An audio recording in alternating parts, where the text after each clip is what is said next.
Yeah, so we are live, and we are going to talk about a weird guy called Honda Toru.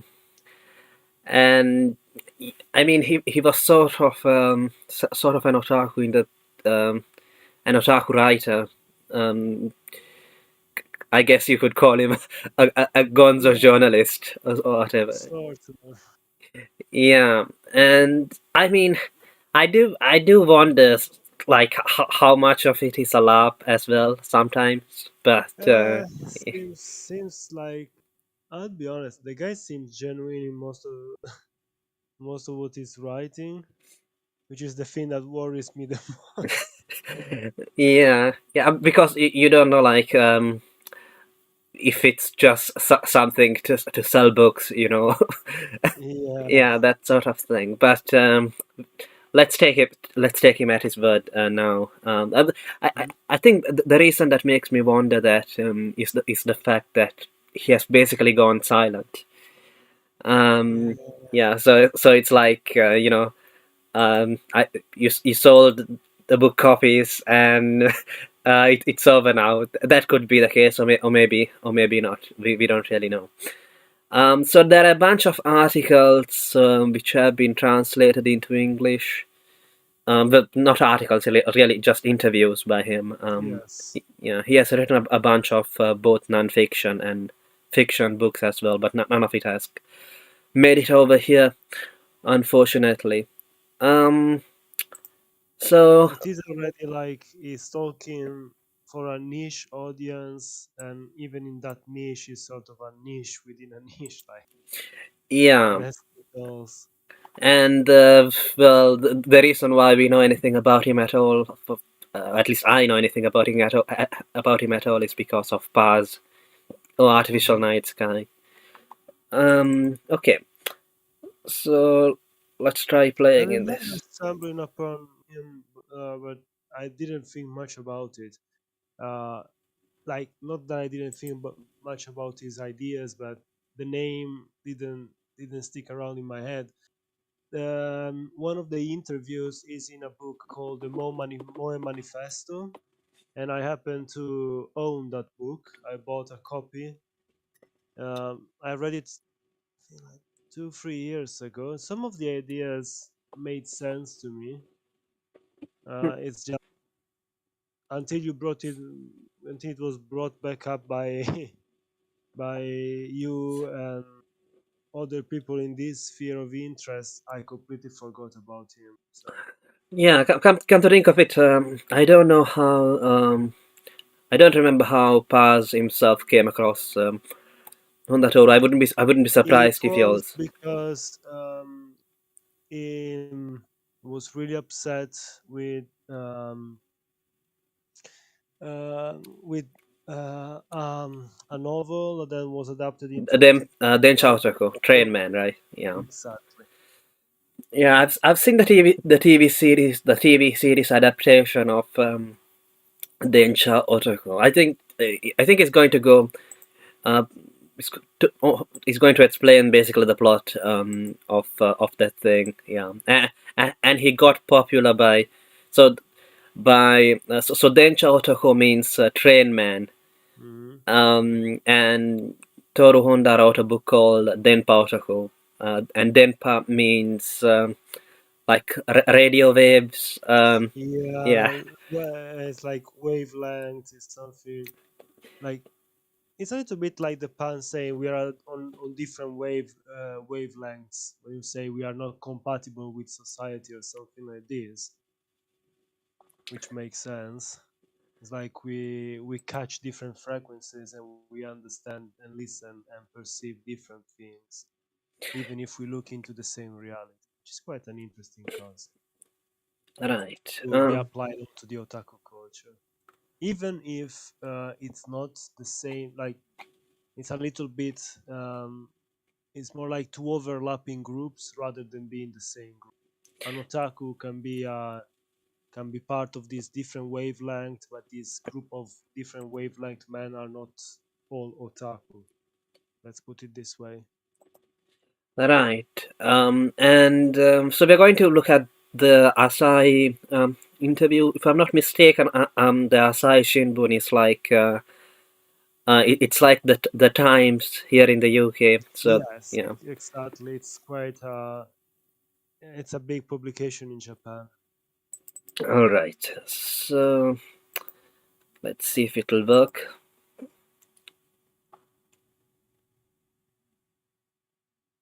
Honda boasts he is the archetypical otaku. A single guy, he lives alone in Nakano Ward, Tokyo. Fashion bores him. He buys his clothes exclusively from Uniqlo. His Hmm. shoes cost 1,000 yen.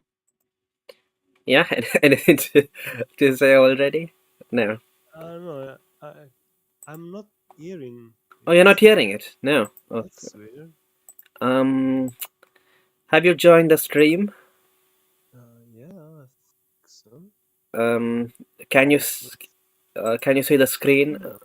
yeah, yeah. I can see the screen. It's weird. Okay, I'll try again now.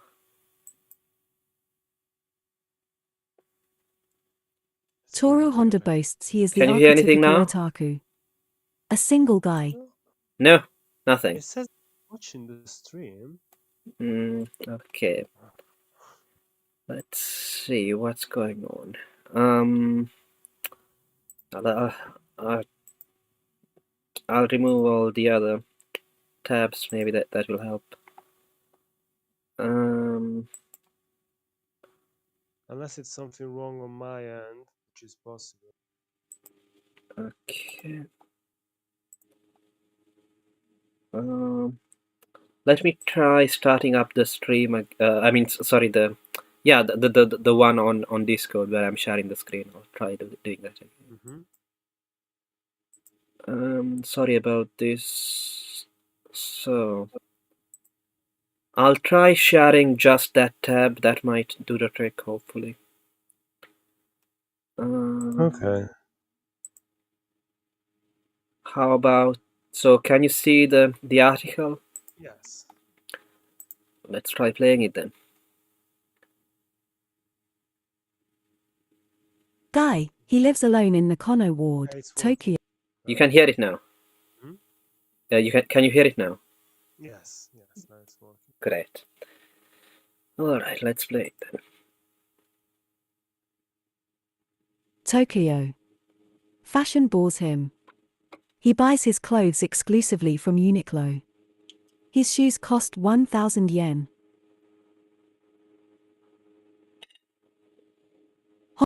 Honda splits his time between the Nakano Broadway shopping mall and Tokyo's Akihabara district. The nearby locale features shops selling video game figurines. The latter is the premier otaku oasis. I've heard of Akihabara, but I haven't heard of Nakano Broadway before this, really. Me neither, yeah. Yeah. Oasis.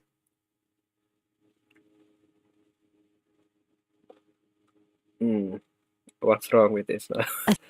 It takes a while to jump from 35-year-old one freelance paragraph to writer, the next. Honda spends almost all his money on his otaku hobbies. He has 8 DVD recorders. He can record up to 30 hours worth of animation a day. He bought a 45-inch LCD TV for 900,000 yen to watch his fantasy friends in delicious detail. So When yeah, was this? this was back in 2005. So that's Mm-hmm. why he had to record stuff on yeah on TV. But Also, something I find a little bit weird is that he boasts he doesn't care about fashion. He buys relatively cheap stuff, and then he spends all this money on his hobby. It, I don't know. For someone who seems to have hatred for capitalism, like he explains later on, he seems to be slave to it in a different area. So that's why I found him a little bit. yeah, Uh, it does seem very inconsistent. yeah, I still respect some of his ideas. It's just that when he's like, "Oh, I don't care about fashion," however, I've got 8 DVD recorders, and I bought a super expensive TV. just for the pleasure of seeing my 2D characters and being so close to them. And then it goes on saying, "Oh, men are so stupid. They have to spend money to get their women." Blah blah. Blah. At the same time, he's doing the same for his 2D women with even less in return, in a sense. Don't get me wrong. I'm not condoning the idea of trying to buy your way into um, someone's bed. Let's put it this way. But yeah, at least there is a tangible reward at the end of the tunnel, to put it bluntly. This one seems like, oh well, let's go on and then we can discuss this. Detail. Honda has no girlfriend.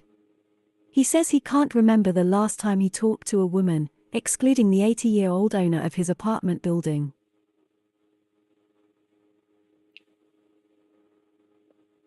He would be satisfied with his peaceful existence but for the public's tendency to turn up its collective nose at otaku. He says otaku are almost considered untouchables in a society that defines love as the most noble of human emotions. Not so, he says. Love is dead. What remains is more intense affection players develop toward their favorite animated characters. Okay, I do believe there is some truth to this. The thing is, we need to understand what is defining as love. This is a critical, it's about the terminology and the meaning of love in his own head that it's often not very clear. Yeah, I mean, I guess he's just talking about how like being in a romantic relationship is seen as Mhm. a status symbol essentially. True, that one in our times it is sort of true. However, it seems to pin all the blame on just capitalism. And don't get me wrong, capitalism did a lot to ruin uh, the the concept of what relationships and love itself is. However, I do believe the damage to this idea of love and how we perceive love and how we turn it into an utilitarian thing, um, or an hedonistic thing. It's something that has always existed. Only there were other systems in place to stop, to put a break to this. Whereas in the last centuries, there was a focus on sort of changing these parameters, and in time, of course, they caused a change in love and what it means to be in a relationship. What is the relationship between the sexes and between one person and the community around himself, one person and the country, etc., etc. Yeah, I guess. Yeah, I guess like it's like he's saying that like you need to be middle class essentially to be in a relationship or something. Yeah, it's a bit reductive, but there is some truth to it. Okay, let's see what he has to say.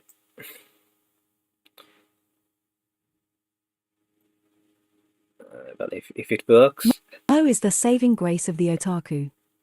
It never flirts, it never calculates, it offers perfect uncalculated love. Mo is, above all else, self-sacrificing, it asks nothing in return. And it gives nothing, though. That's also the problem, I do believe. Yeah, I guess he's saying that I don't know. He's getting something. I don't know. Well, there is a pleasure in looking at something either beautiful or cute. That's why the internet is populated with videos of kittens and and puppies to a degree. Because watching cute things, it's rewarding in itself. There is some sense of purity. It uh, makes you feel good, and not just because you are looking at something cute, but because makes you think when you too were. let's say, air quotes here, a puppy when you were a child, and there was an innocence to you, and it's something like uh, Lost Eden, something a time and a place where you were pure and cute, and everyone looked at you and were like, "Oh, so cute." And right now it's different. You are, in a sense, pushed out of the door, and you are a bit more on your own, for good and for bad. Hmm. So, the idea of Moe being the saving grace of the otaku, I understand it. It's the same concept a little bit as in um, uh, is in which book is the quote, "Beauty will save the world." I don't Hmm. remember. I can't Is it the remember. brothers Karamazov or? Well, the idea is not that beauty itself will save the world. It's not like the beautiful will be the one thing that will save us, but the uh, we will fight for what is beautiful in a sense. We will try to defend it, and when we stop doing that, then it's when society is completely gone. When we embrace ugliness as a whole without searching for anything else. I don't think he's saying that that this is something for everyone. I guess. No, no. Later on, he admits that, and that's why I respect him because he understands his position is an extreme one. At the same time, I find it kind of worrisome and a little bit uh, lacking in structure because he says one thing and then he says another thing, and he seems to have already a sort of prepackaged view of what love is, no matter what, and what is counter love. His idea of Mo is love revolution is and why it will be is going to be the answer for many. And I think it doesn't define much, or at least what we get out of what we know about him doesn't say much. I see. Let's. Yeah, this is a bit slower than usual, but Based on this near-religious belief, Honda began to defend the otaku lifestyle on his homepage yeah, http:// yeah. So it was in 2004. Now I think it's going to talk His about. book Denpa Otoko, Radio Wave Guy, was published in March, making him a hero to his otaku comrades. For 405 pages, Honda makes the case that the otaku life is superior to the run-of-the-mill existence. Mo, he says, is essential for peace in the world. Now I have to wonder when they say this, is it him saying it? Is it him being hyperbolic, or is what this reporter got out of it? Is it a skewed view of of Onda's views? This idea that Mo will save the world. I was saying like, beauty will save the world, and there you go. It's pretty much saying the same. Yeah, yeah. And also like him saying, "Love is dead." Like it's like he's trying to, I guess, parallel Nietzsche, right? Yeah. Like, So yeah, God is dead, but in this case, the God of our society, which is this fake idea of love. right. Because and I mean it's kind of weird because like he's not like like in one sentence he's saying that he's rejecting love, but on the other in the next he's saying that he's getting love somehow from Moe. So Yeah, that's probably because what is defining as love in one area is the idea of love as perceived in the broader society, and then his idea of love is the real deal. Let's say. mm, Now in its fourth printing, Denpa Otoko had sold 33,000 copies by the end of May. In addition to picking up royalty checks, he's received a slew of emails from guys like him. Most say his book gave them courage and validated their way of life. Again, validating their way of life. This doesn't mean it's a good thing. Like, I bet there are a lot of books written by extremists of all ideology of all kinds that are validating their own kinds, their own groups, and thus giving meaning to their life. Is it a good thing though?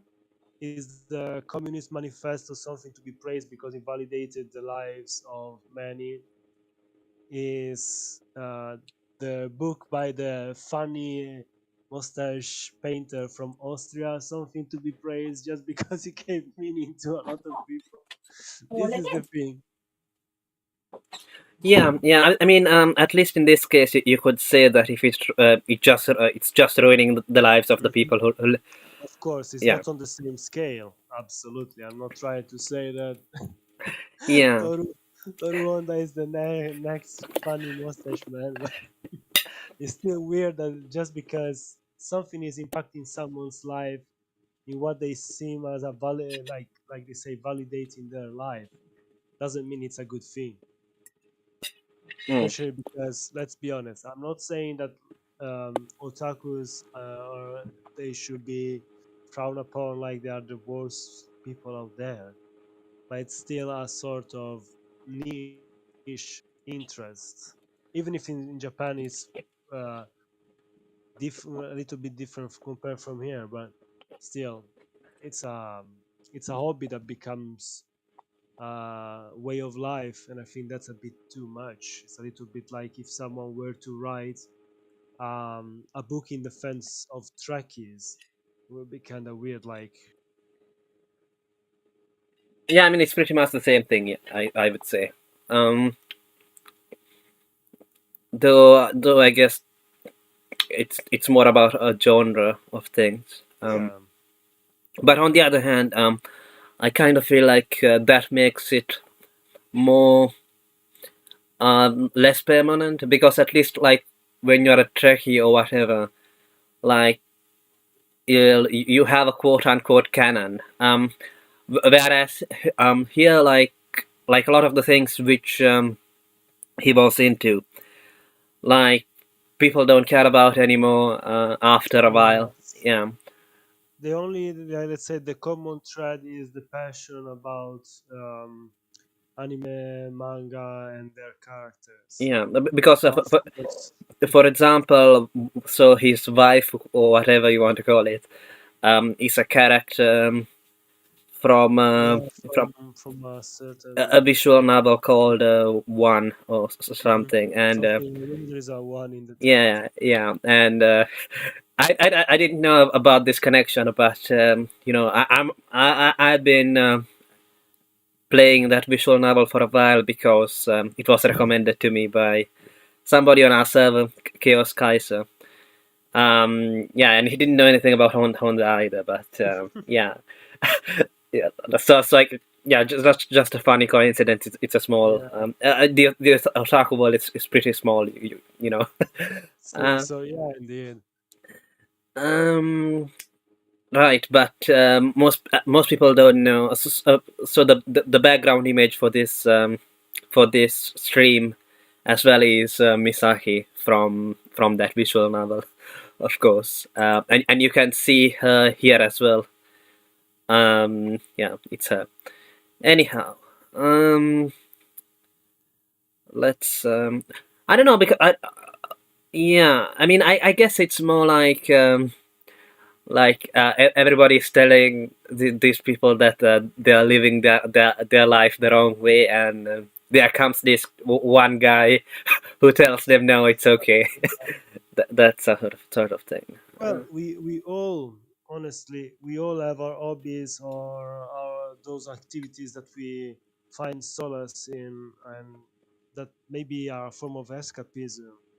And of course, someone may come and criticize them, and some people may criticize them correctly. They can bring good points, but of course, we would refuse to truly listen to them because it would be we would see it almost as a personal attack. And of course, when someone stands up, no matter how clumsily or weirdly, and fires back, defending in a sense um, the hobby's honor and thus our own honor, we cheer that person. I mean, like, let's be honest. A lot of the time, it is a personal attack. Like, Yeah, no, of course. They say the people consuming this, the people enjoying that, they are doing something, either they are enjoying something that it's bad, they're enjoying something that has no real value, they're enjoying something that it's too flawed to be really good, etc., etc. And sometimes there are good intentions. I'm not saying that anyone criticizing hobbies and other thing does it just because it doesn't is upset with the group or has some personal vendettas, stuff like this.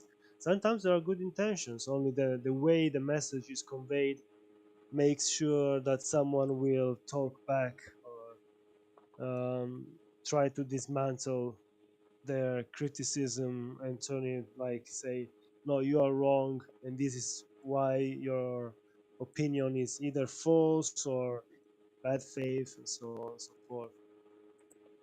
okay, let's see. I stopped counting the emails after they topped 100, he said during an interview in Akihabara earlier this month.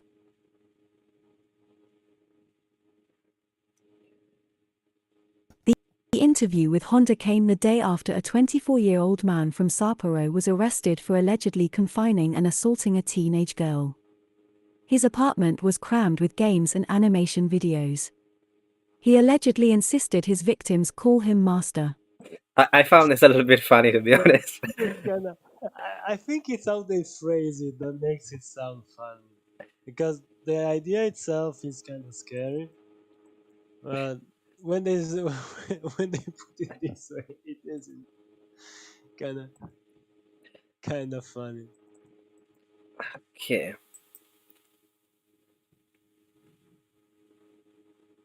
This appellation is used by waitresses clad in black skirts and white aprons when addressing patrons at some extreme maid cafes. Yeah. Again, extreme. What do they mean here? Like, is extreme because it's something to fulfill a fantasy? It's extreme because there's some weird stuff other than the maid costumes going on. From what I heard, most of these places, it's pretty much the opposite. If you try to do anything to the maid serving you, you are not so kindly escorted out of the premises. So if it's extreme, maybe because it's something unusual. Yeah, Yeah. but Yeah. it's Yeah. a niche again. So I I think. still find it weird that they use extreme. Yeah. I don't. I guess this was back in 2004, and now those places have been around for like decades now. So Well, almost 20 years. yeah. So I guess it's less extreme now. I Mhm. guess. I just find it weird that they use the word extreme instead of, and I don't know, Yeah. some some peculiar or some Yeah. It doesn't sound very extreme to me. But yeah, by the way, Paz is against is against what Honda calls 2.5D. 2.5. Yeah, I 2 point. remember it was really like nope, nope, nope. Yeah, yeah, because I don't know. I can't even remember the reason why, but The reason, if I remember correctly, it's because it ruins the purity of the 2D. And because humans are flawed, it's gonna ruin the character. And it's gonna put some of it outside of its perfection that it's on the paper or on the video, etc. like I mean, so In other words, it's like the avatar, no? The yeah, god becomes limited in and gives part of his powers to this creature that it's under his control, but it's not the god and it's not strong enough. yeah. It can Basically, it's the same thing with VTubers, I guess. yeah, Yeah, so yeah. because if I remember, I think recently there was like a quote unquote scandal or whatever that one of these Japanese VTubers started to go out with someone else. Yeah, Yeah, and he ruined the magic, and everyone like, no, no, I know it's possible. No, yeah, this is yeah. wrong. In that case, it's better just to keep it 2D totally. Exactly. Um. Okay, let's play. Sipping Cafe AU late at one of the longest operating maid cafes in Akihabara, Honda distanced himself and his brethren from the suspect. The true Real otaku otaku. argument. Yeah. The true, not I'm not just gonna true. say, guys, the freaking text to speech, how natural it's sounding as the years go by is pretty damn scary. Oh yeah, it's getting better and better. I'm gonna be out of a job soon. What do you mean? It's still a voice acting thing. Oh, No? okay, okay. Okay. All right, let's play this.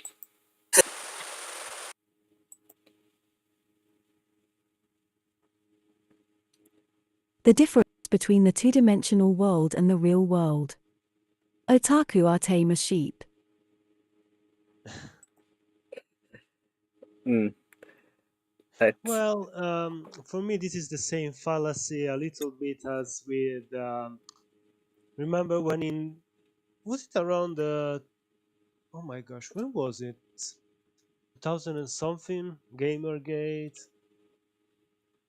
Was it 2007, 2008? Wasn't Gamergate around 2014? I don't remember. Yeah, Maybe. Gamergate was a mid 2000s thing. Yeah, Sorry, exactly. mid 2010. It was sorry, it was a mid 2010s thing.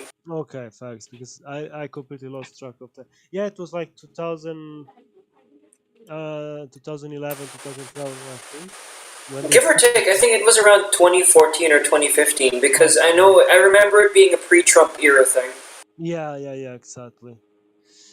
So I think it's the same fallacy. Like, oh no, you cannot impose this and that. The problem is the culture itself. It's already flawed. And secondly, this idea that media does not influence what you do, I don't entirely agree. Otherwise, there would be no point for advertisement. There would be mass media wouldn't work, etc. All those things exist for a reason, and propaganda has always existed. You can always convince people. The authority that sends those messages, if it's missing any sense of virtue, etc., can twist them in the most horrible things. So of course the problem is, what are the ideas, what are the ideals and the ideas that are in the background, that they are the humus, the ground into which all of this is growing. So I don't believe that um, real this idea of real otaku, that all of them are like this. No, for sure most of them are good folks. The problem is, like in every group, there is always there are always dangerous people. And I speak as a furry, or someone that at least has been in the community for a very long time, and things are really bad if you go and seek out how many are weirdly dangerous folks in there. Again, Are not they though? Because from what I've heard, a lot of furries are just very docile people, or they do weird things. But I've never heard them. I've never heard a lot of them, except for a few strange cases, like the Carol Wolf guy who yeah, yeah. molested a. Those are the known ones, but trust me, since its inception in the fandom, there were, because again, our idea of good and evil has changed so much, has moved so much. If we were to look with the optics of, or with the moral sense, etc., of society 30, 40 years ago, 50, 60 years ago, it would be seen as a dean of depravity. And I talk as someone who's been there for 20 years almost. Yeah, I mean, the weird thing, of course, is that the morality changes so fast that Exactly. some of the things which were okay in those communities back then might not be okay now. And vice versa. Certain Yeah. things that would have been seen as extreme and wrong now maybe are accepted. So I think even in the otaku world, there is something like this. I don't believe many of these people will be okay with banning pornography or something like that. So again, it's how you define what be. Again, it's this idea that otaku are tame as sheep. This is the difference between being nice and being good. A nice person may be someone who lacks the tools to become a cruel person. A good person is someone that in even if it were given power, will try his best, her best, let's put it like this, to do whatever it's good. Even if it's a struggle, it would strive, this person will strive to do what is good in his moral compass. Yeah, And but but I mean, most people do have power to do evil if they really want to. yeah, exactly.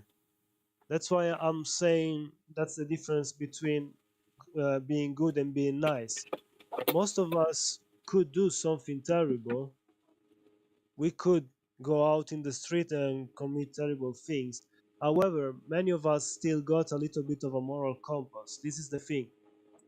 I don't know how Japan is doing this regard, so I cannot say, oh, then because of this, I'm sure most otakus are just nice guys and not good persons. I'm not gonna claim this, but again, I wonder what Toru Honda's views and positions on all these topics are.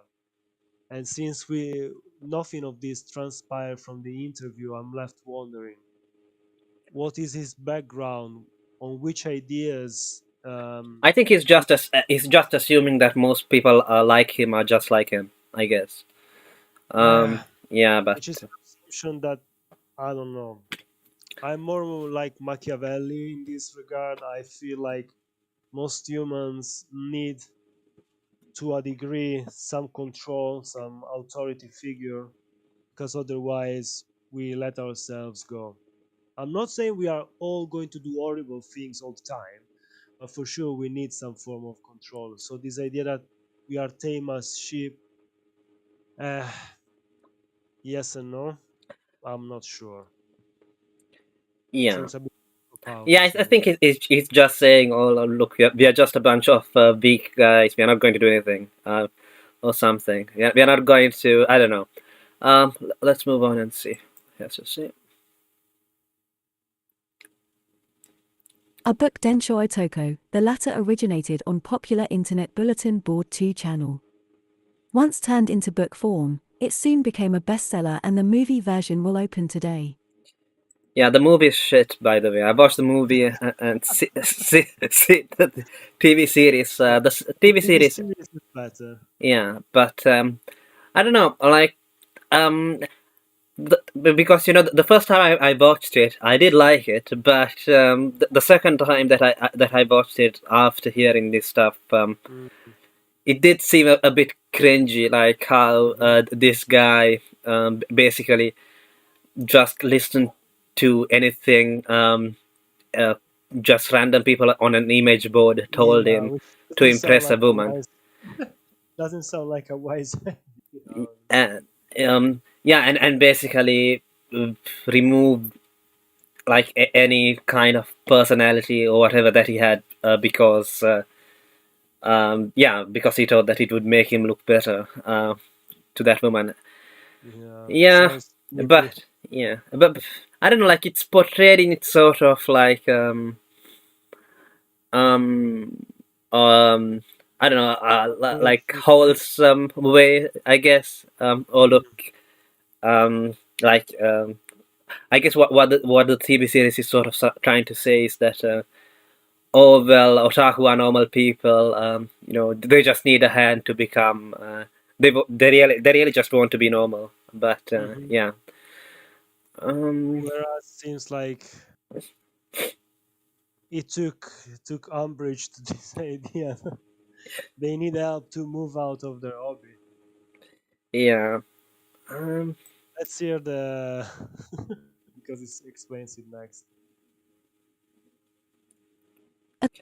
According to the story, an otaku wants to get to know a woman he encountered on the train. He solicits romantic advice from bulletin board participants and keeps them apprised of his progress. The story has a happy ending, of course. The geek gets the girl and reaps the congratulations of his online advisors. by the way, it's allegedly a true story based on Based on true events. yeah. Basically, the only thing that people know is that the threads on the actually it's not an image board; it's a text board. So like Yeah, yeah. yeah, It's Tuchan, the yeah, forefather of all modern chants, isn't it? yeah, Tuchan. yeah. It's like the art is ASCII or however you say that. Like when they use the Mm-hmm.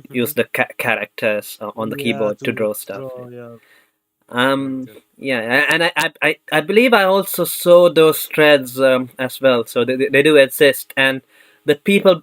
So that got made into a book, and the book got adapted into a TV series and then a movie. And Mm-hmm. the the people behind the TV series, I think they claim that they got into contact with with the With the guy with the train man. That was his trip fag or whatever it's called in Japanese. Like because like if you go on 4chan, if you want to, like, you can put a name in, right? But who knows? Anyway. exactly. Advisors. The predictable story irritates Honda. He says the heartwarming ending is not an otaku victory, but rather a failure. Densho Otoko is an otaku's surrender to love capitalism. What the main character should have done is turn the girl into another otaku and bring her to Akihabara, he says. Again, it's a bit. I don't know if it's the interview that makes it sound a little bit reductive. I can understand though where it's coming from, because you see someone, they make it look like, oh, the other otakus helped this guy to finally get the girl, yay, and he's like, no, the other otakus pretty much sold out their companion to a woman who took him away from them. So I can understand why he's so upset. It's understandable, but I do believe that his solution it's as silly as the as the predictable plot. Let's say. I don't know. Why I not have? I think it's just unrealistic. Yeah, Yeah. I mean, I don't know. Like, all and zombies could be quite unrealistic. It also depends how you play it. If you play it like a little bit for laughter, you take it seriously. Is he saying, "Oh, you should turn her into an otaku," and it's a little bit like, let's make it a little bit silly. Then it would have been an interesting plot twist. No, at the end, maybe she too says, "You know what? Being an otaku is sort of fun. Let's go together, otakuing and something like." yeah, Yeah, yeah. I I guess the problem maybe is that he doesn't see, like, he sees it that like he either has to give up everything that he is in order to be with a woman, or the woman has to become like him. mm, It's like, I don't know, like for most people, like, it doesn't really matter that your partner that's is not not. exactly into everything that you are into. This is it seems like there is a lack of. No one wants to compromise. It's either one thing or the other thing. There can be no in between. Oh, I like anime and manga, I suppose, because now I'm in a real relationship. I will keep them, but they'll be a bit more in the background. That could be like a middle ground. I know, easier said than done. Everyone who has an hobby understands that. However, I do believe if it's a real relationship that it's going somewhere, people can find compromises. Yeah, yeah. Though at the same time, I've heard of people who basically give up their hobby or whatever for a woman, and then end up with like neither their hobby nor the woman. So that happens too. And honestly, it's because they cannot put a line. You can draw lines in the sand and say, "Of course, I'm willing to change for you, but you cannot mold me." This is something that I think it's very real and a real problem in many relationships. It's one person trying to shape the other person into the ideal partner. The problem is fantasy always trumps reality when it comes to perfection. You can imagine whatever things, be the wholesome thing or the most depraved thing in your mind. Your fantasy, it's pure form, if we want to use Platonic terms. Therefore, it will always be the superior form to the real thing, because the real thing cannot contain the whole form. That's why a lot of sexual deviances that you find online are fantasies that, if they will be enacted in reality, they will either disgust us or they wouldn't please us at all. It's just a matter of what you think you would enjoy and what you really enjoy in real life. Yeah, It's why Zizek says, what did he say, like the true nature of our fantasy is nightmares, because when you put them into reality, very often they turn into that. yeah. I guess some people like Honda are saying that the fact that you can't put them into practice is what makes them real or something. Yeah, Yeah, it's because it's pure form. Therefore, as a, I was reading, it's interesting. Some things on magic and pretty much how in the past magic was the power of the will, and I think it's the same thing with certain forms of extreme hobbies. Let's say I'm saying, for example, creating your own characters or waifus and stuff like this idea of moe, or even in the furry community fursonos, and then role playing and these kind of things. They are all forms of putting your will into a form. Like, it's a form of, let's say, irreligious, non-spiritual magic. It's your will made into an act, into power. And I think it's the same thing to a degree with certain aspects of the otaku life that Onda Toru is talking about. And I think even Parzival, to a degree, was putting it this way, no, when he was saying that it must be sort of a complete surrender to this ideology of the he's pretty much there. It's like the Ubermensch, but this beyond man goes beyond the 3D reality and moves all his passions and energies towards a 2D world and a 2D character that cannot be directly interacted. And therefore, it's sort of magic if you look at it this way, because you talk with, one time was the world of the spirits, the world of the gods, and now it's the world of these characters. In a sense, the representation is like the fetish, is the image, the carved image through which you interact with this world, isn't it? Or am yeah, I wrong with it? yeah, yeah. I think I don't know. Like I think with Nietzsche, like it's like totally triumphant.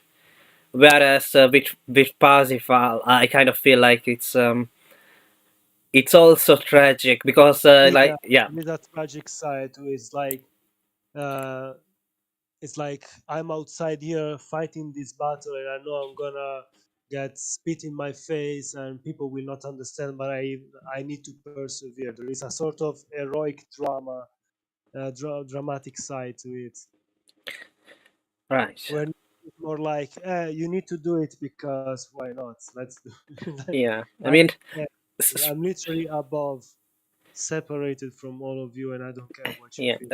Speaking of fantasy and reality, I mean, if you remember in Paz video, like there was this scene in the background while he was speaking that in his JV video, like where like it was at this maid cafe, and like uh, like so there was one guy who was obviously in love with one of the maids there, but like Hmm. he had to wait in line while Yeah. somebody else pretended to be basically her boyfriend. So that's that's the reality, I guess.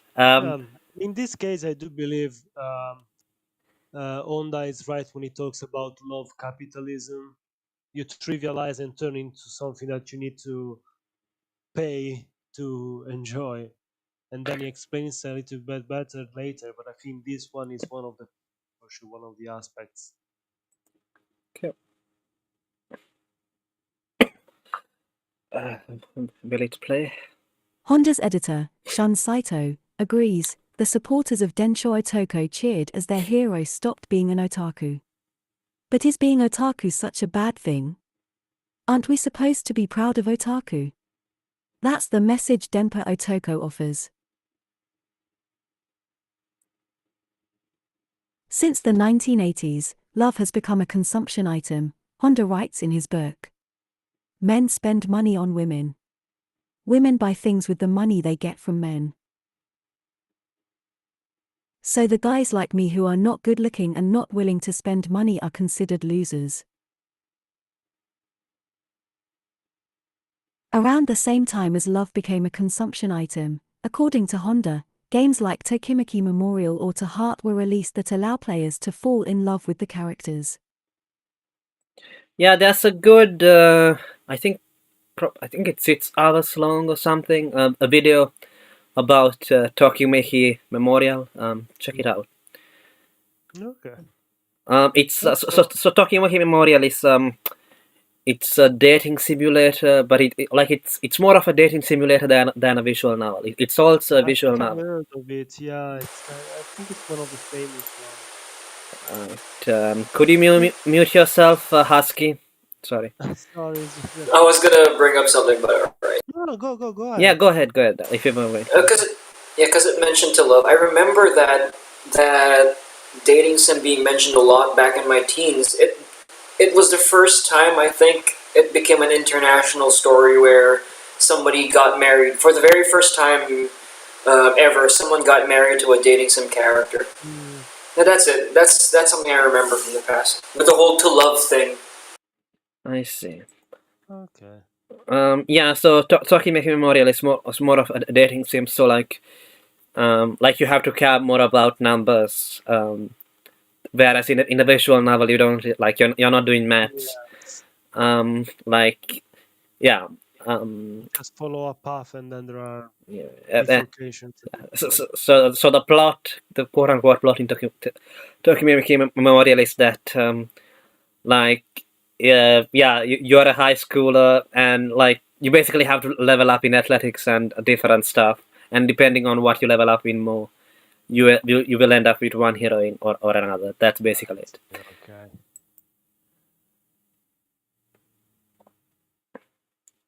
Those games brought salvation for otaku. Unpopular with girls, they let them live out a goodly portion of their lives in the Mo world, taking their favorite animation or video game characters to heart. I don't know if it's a good thing though. Again. I don't know. Like I think he's saying that he he's not actually saying that, but he seems to be implying that like these guys were like if you took away the games and all everything, like you're not like they're not going to be like the Difficult. average Nomi or whatever. They're just Well, going to be the same, but without the games essentially. but then it's just video gaming with the other thing that you follow. You pretend pretty much to be in love with a character. I just find it weird because it talks about how love became consumption item, how you need to spend money to win the heart of this woman, and then she spends your money. But isn't it pretty much doing the same thing again with nothing of concrete in return? At least if you are with a woman, you can. feel something, you can be close to someone. I'm not saying it's a good thing all the time. Of course, there are hardships in any relationships, but at least they I can guess it's you can be. cheaper. I guess It's it's cheaper. I cheap, think. it's cheaper, yes, but 3D girls don't have reset buttons or save slots. true. But at the same time, of course, then you start to mm, either you start to create your own RM, you start to buy more and more games, or you start to buy figurines. So your money gets siphoned away from you by a different type of Yeah, consumerism. I guess the difference is that maybe I think even though he doesn't say that here is that well in that case at least then you will have the figurines or whatever. Whereas if you keep on giving money to a woman, I don't know, like What does the figurine really, does it really matter in the long run? Honestly, that's the thing that I don't want to sound like. I got a few items, collection items myself, and they are even they've got some value, but I mean I on the don't other want. hand you could argue like well the figurine might matter to you for a moment, but the handbag and whatever else you bought for your partner, does it really matter to you? Like I don't know. Um, I mean, it depends on the person, doesn't it? Is materialism of one type against materialism of a different type. So seems Yeah, like a class of hollow straw man, like literally flailing. To be fair, I don't think these people are pursuing any spiritual outlet to begin with, so they really have nothing else to fill the void No, but because more consumption. that's why I'm saying it's pure materialism versus materialism. If there was something else, that's what worries me the most. Everything seems to be tied to dialectic, which involves only the material. There is nothing transcendental. There is nothing. And it's very much seems to be saying all the time. Well, but what do I get out of this? What's in there for me? There seems to be a sort of egotistical desire in it. yeah, but at the same time, it's not like society at large cares for them. So, I Oh guess no, no. they're like, okay, these people don't give a shit about us and or constantly shit on us. Like, are we supposed to like, okay, think what's best for them now? I guess. No, I think it's the same issue a little bit with the MGTOW movement. Yeah, they want to move away from society, etc. For that, but they move to something that is equally as shallow and empty and destructive. That's what worries me. I understand these issues with this society and with this way of looking at how relationships should be built and around what should they be built. However, its solution seems as meaningless in a sense. But of course, Yeah, it's also a I very different guess yeah, case. yeah. I guess with the MGTOWs, it's more like many of them used to be like men's rights activists, and people just laughed at them and told them to go fuck themselves.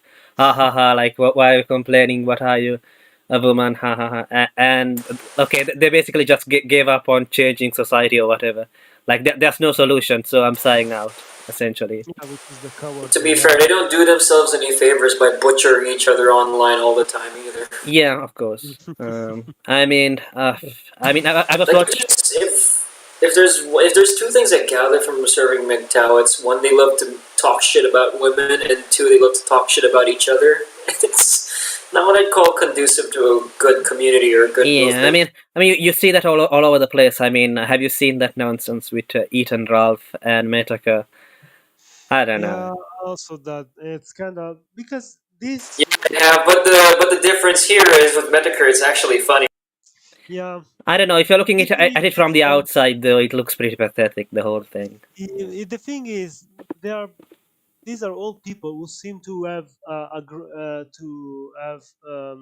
issue with something, but instead of trying to analyze why and try to find a new system, they just want to pretty much say I'm going my own way, I hate you. It's like comes from a negation rather than trying to create something new. Toru Honda at least seems to try and create something, as weird as it is. Um, One thing, for example, that struck me about Mr. Metacore, I like most of his content, is like when someone tried, I remember it was an interaction with Sargon of Akkad where he said people wanted you to be a guide for them, and he said that reply really felt wrong. Like he said, that's their fucking problem. Like, um, I don't think that's a good answer. Yeah, I think the problem. It seems like they just want to see the world burn and just laugh up the I flames as mean, they go. when it comes to that, I think Metaka like doesn't like people like Jordan Peterson or whatever who tell them like what trying to be their internet daddy or something. No, it's because he No, thinks I'm that actually in 100% agreement with you, Ross, because I remember the reason why I got into Medicare in the first place was during 2014 when he was still I, internet aristocrat. He had this whole rant about the Pan American Union and why and how fucked up the world got in that loving your country and wanting to fight for your country was now seen as something to be scoffed at. And I found it so jarring when I saw people like Sargon or people like him who are just nobodies pretty much trying to make a difference. No matter, I mean, you can see that the way he handled his political career was poor, but it stemmed from a genuine sense of I somebody wanting to do I something agree. good.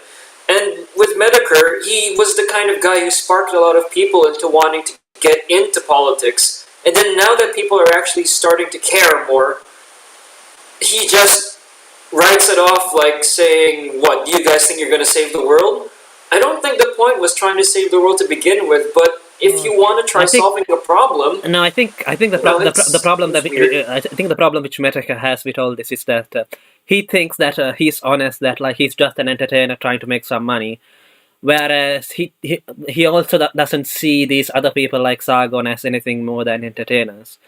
But he yeah, thinks that and they're it's basically true. hoodwinking their audience, like pretending that they have like the solution to their life or whatever, else Yeah, without actually like at being the there same time, I helping think them. he's also looking for a fight in a sense. He likes to a degree, he likes to cause controversy and see people clash. So he always want. It's I see him a little bit like a jester who always likes to point the finger and laugh, and doesn't want to do actually anything. Just there to observe and criticize and does nothing. Which, to a degree, it's important to offer criticism, but needs to be also some constructive element to it. Of course, there are things that are so crazy there is no point in trying to either save them or preserve them. The problem is if you always come out that negative. For example, Bike pumps up the. sorry. Well, of course, it's also to a degree. Yeah, I think let's go back to the article. Yeah, sorry. But yeah, just to connect to this, I think it's this kind of the same issue. They of focusing too much on one aspect in this case.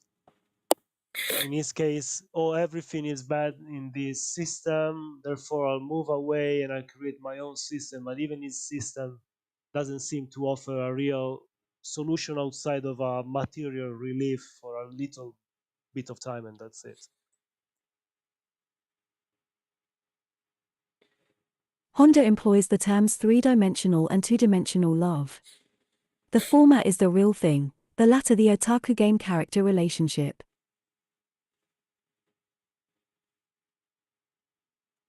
Honda might be said to be avoiding relationships with women, but he is even harder on himself. In self-deprecating moments masked in sarcasm, he says his ugliness and otakuness leave him handicapped in the love hierarchy of the real world.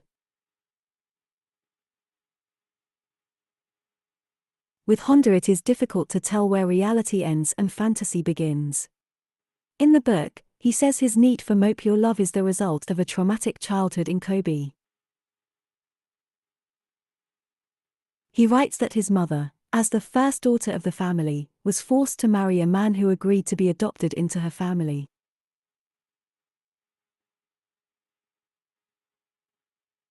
However, the husband Honda's father turned out be a wife-beater who eventually abandoned his family for another woman.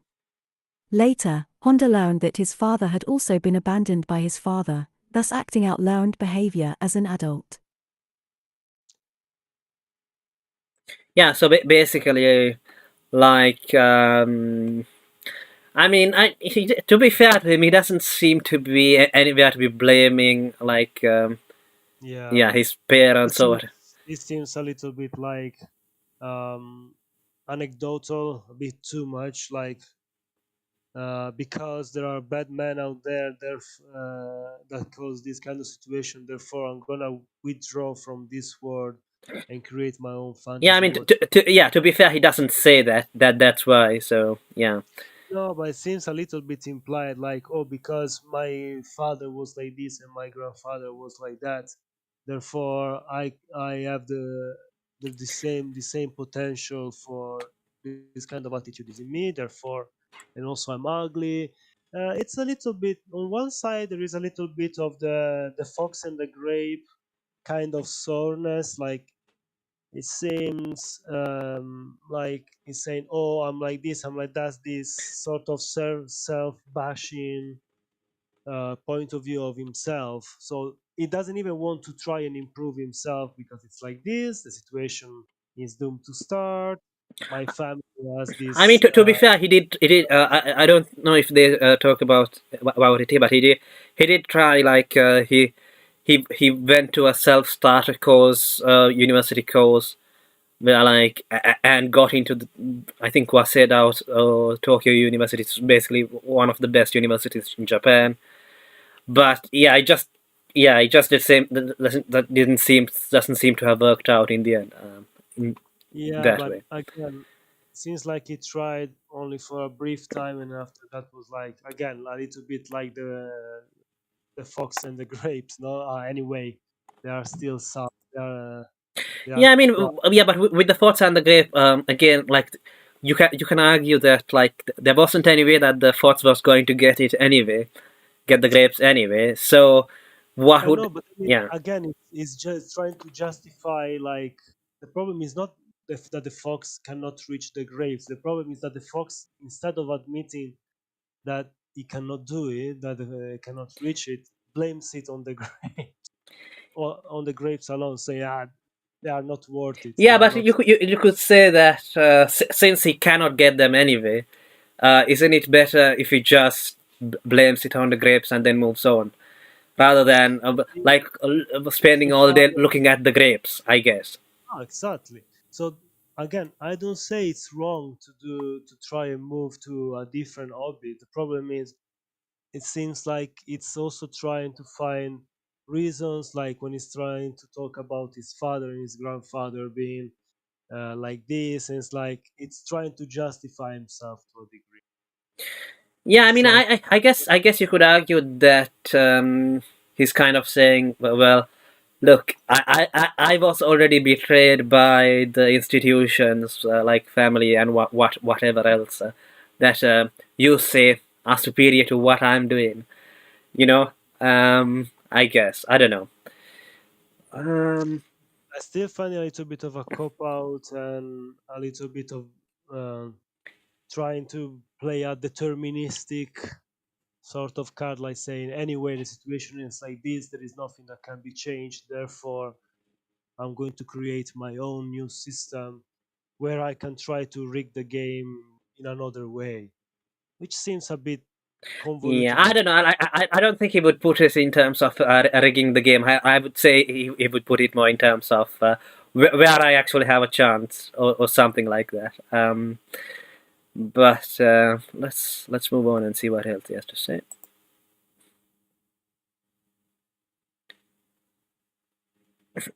How deeply Honda's fantasy world is ingrained is hard to tell. At any rate, he writes that his mother ran a cabaret to support her aged parents and her 2 children. Due to the tough times, she developed cancer before she turned 40. Bedridden and in agony, she told her son that she had been forced to marry someone she did not love. Her life had been a huge failure, she said. Honda says he listened horrified hearing a tale that seemed to deny his very existence. Worse, he states in the book, his man-hating mother raised him as a girl and always objected when he made friends with girls. When he turned 16, Honda realized that his family environment was far from the norm. Ostracized at school, he tried to commit suicide, but his mother got in the way again.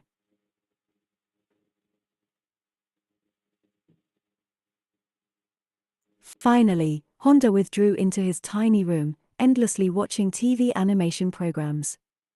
Attractive girls were characters in many of the stories. The standard plot put them in a difficult situation from which the babes eventually emerged triumphant. I began to create an imaginary world, a world of 2 dimensions where only I and animation characters existed. Honda dropped out of high school and shut himself up in his room with his imaginary companions. After his mother died, he used her life insurance money and entered cram school. He picked up a certificate that allowed him to enter university. He was admitted to prestigious Waseda University and moved to Tokyo in 1988. He says he thought he could start a new life in a new environment, but soon came to the arguable conclusion that women only go for guys who are either handsome, have money or a nice car.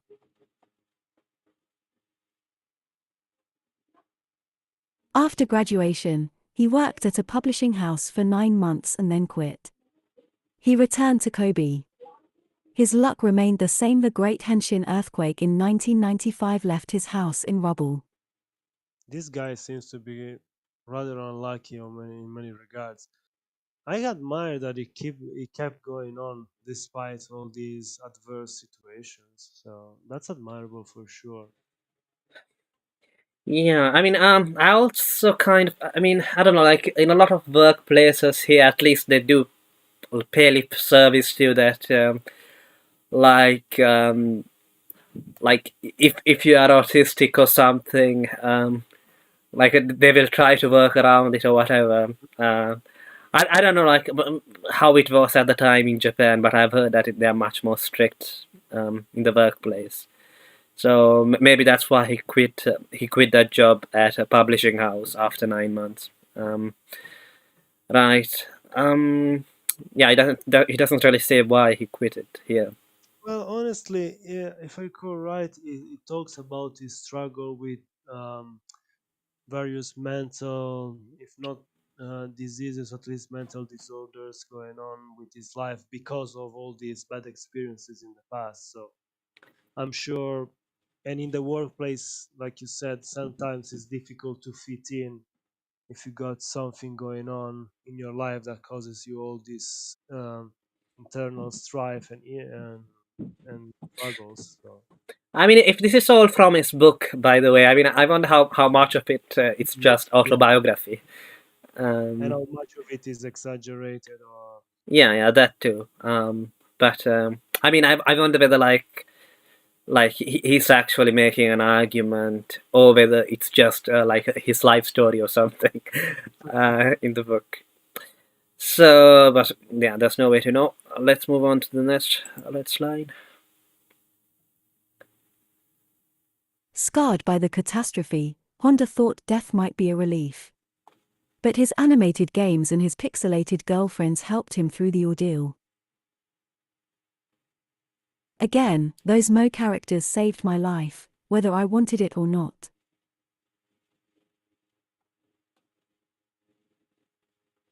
Many newspaper articles and books like Markenu no Tobo, Underdog Howls, discuss the difficulty Japanese women have in finding boyfriends now that so many men are holed up in their rooms seemingly content with their animated fantasies. To be honest, I don't know. Like, is that really true? I kind of feel like not no, sure. not sure. I mean, yeah. I mean, you do kind of see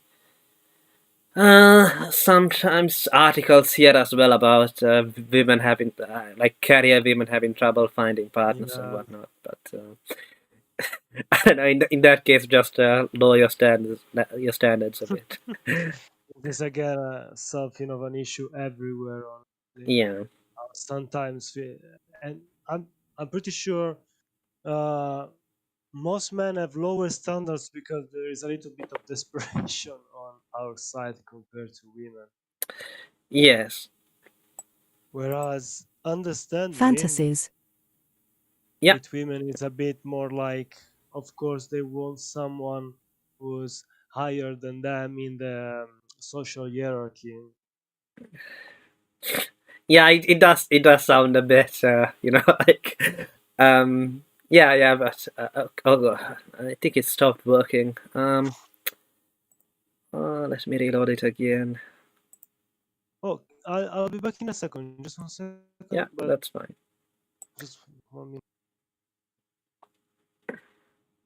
Yeah, maybe I'll just play the rest of the article because most of the other articles are saying the same thing. Same things anyway. Um, yeah, I think most of this article was just autobiographical details anyway about this guy. Okay. Oh, Husky has left, so yeah, it's just me now. Uh, yeah.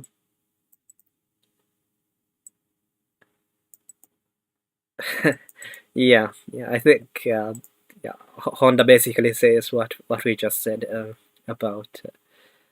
about this stuff about women complaining about not being able to find men. I mean, because I just think that these women probably wouldn't have been interested in these men holed up in their rooms anyway. So it doesn't. I don't think it really affects their dating prospects. Well, by whatever these men are doing, I don't think it affects their dating prospects really. Um. Yeah, I think I'll just play the rest till he comes back. Okay, back. Sorry. Yep.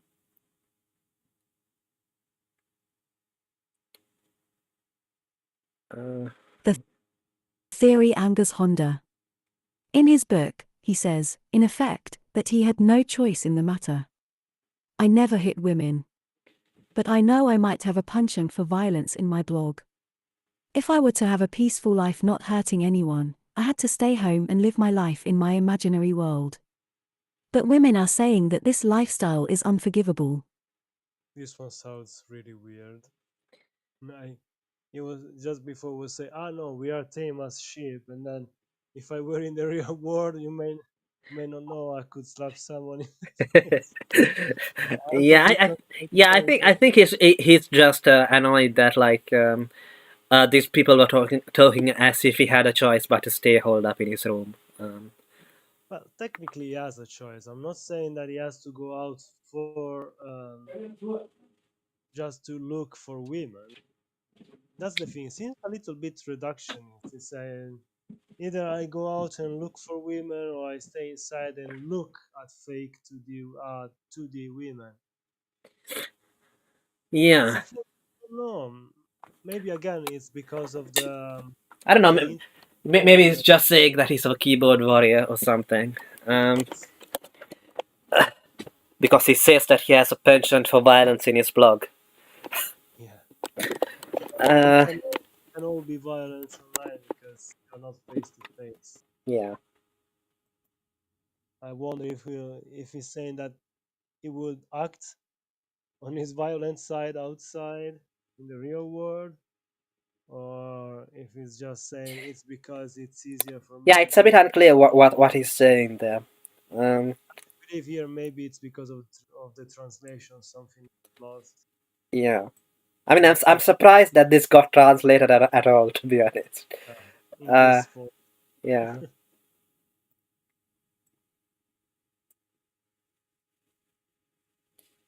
He He says his indignation at this mischaracterization of otaku prodded him to write his book. He felt otaku needed someone to tell their side of the story of harmless individuals seeking love in an imaginary world only to be labeled misfits by society. Badly disappointed with the three-dimensional world, Honda has created his own fantasy family. One of his younger sisters is a chimera of his own making. The rest a wife, two other younger sisters and a maid were all borrowed from animation games. It's weird that he couldn't read the word chimera correctly. I don't know. Yeah, yeah. But so what they mean there is basically that one of them is an original character, and the others just characters he picked out from, Borrowed from, yeah. yeah, from other stuff. I mean, I don't know. Like I kind of feel like I don't know. I never took this waifu stuff seriously. At least I didn't think that people took it seriously. Really. Well, there are those who take it very seriously, from what I know. There are those who are really jealous that someone else has the same waifu. Those who feel almost proud when they share the same Yeah, waifu. I mean, to be honest, like at least to make your own. Like I don't know. I kind of feel like it's cheap to like you're just borrowing this character from another which somebody else created. I Well, don't know. this is one of the things that um, the furry community has better figured out compared to the to the anime and otaku community, since creating characters is pretty much one of the cores, one of the central points of the community. Everyone has his own character. Yeah, I mean, at the same time though, like when you have just a character without a story, I don't know. That's a bit. Well, usually there is also, not everyone, but many of them create character pages where they tell a little bit. They create basic stories, maybe they give some details, etc. I But s- when it comes to anime, usually a lot of people prefer, rather than having original characters, they prefer to borrow from existing IPs or from creations that are already out there.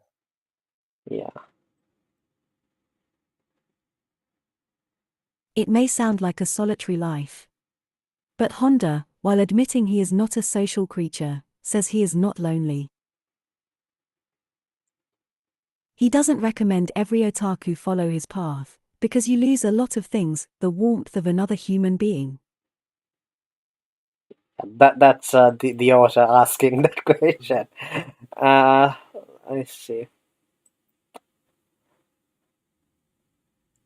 No, money, he says, referring to the financial burden incurred in supporting his virtual family, IHT Asahi.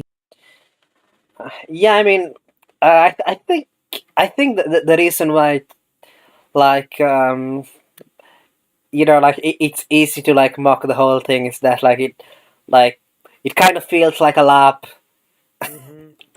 for the However, real thing, like you however, can. I wonder how much is this, and to a degree, I see. I don't know. It seems a little bit like an outlier among the outliers. I would define it almost like as a priestly pariah by choice. Um, I don't know. It reminds me a little bit like a modern and devoted Diogenes of otakuing.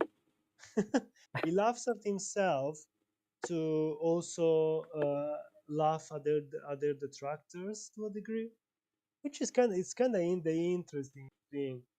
His 2.5D ideas also.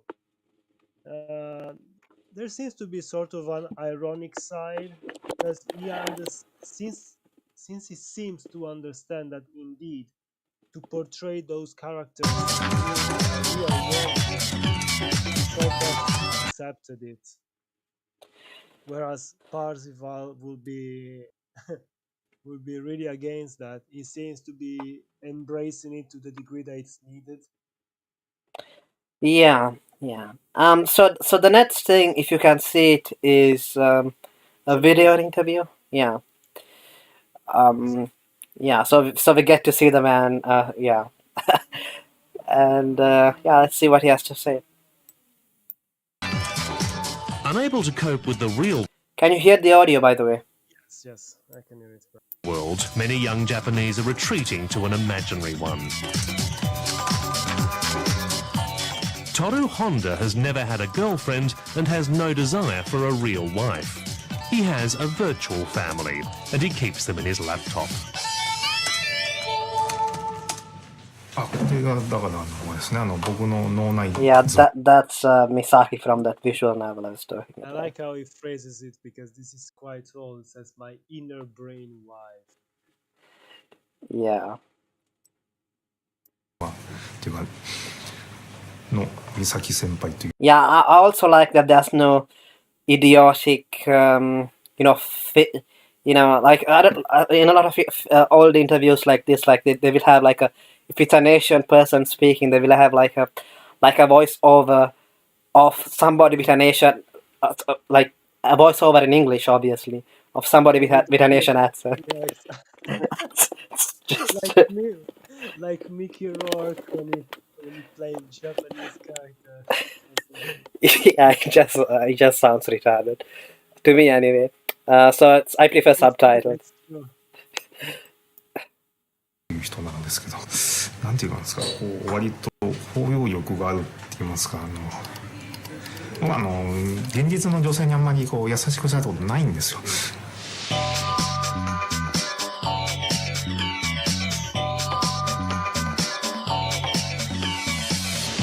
Toru is known as an otaku, an extreme What do you think about the sunglasses, by the way?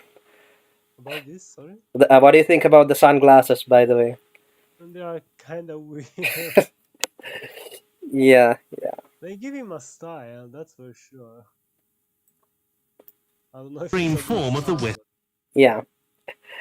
Because in the earlier interview, I think he said something like he only goes to I think Uniqlo, whatever, which must be like a cheap clothing store or whatever for clothes. Western geek. He has virtual sisters, a virtual pet, even a virtual maid. まあこれはメイドインヘブンっていう Yeah, ゲーム hopefully に出てく YouTube る doesn't see メイ this. ドさんですね。単に危ない人のような気がしてきますけど今。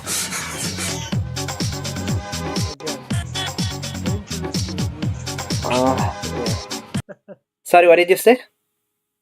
when he says, "I'm a dangerous person." Dangerous in which way? For the standards of society, I understand, but in which way?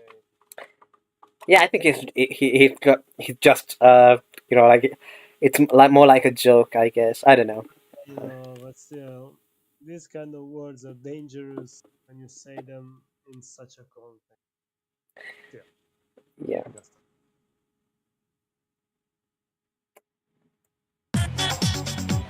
Toru would not let us come to his one-room flat, saying it was too full of computer and video equipment to sit down.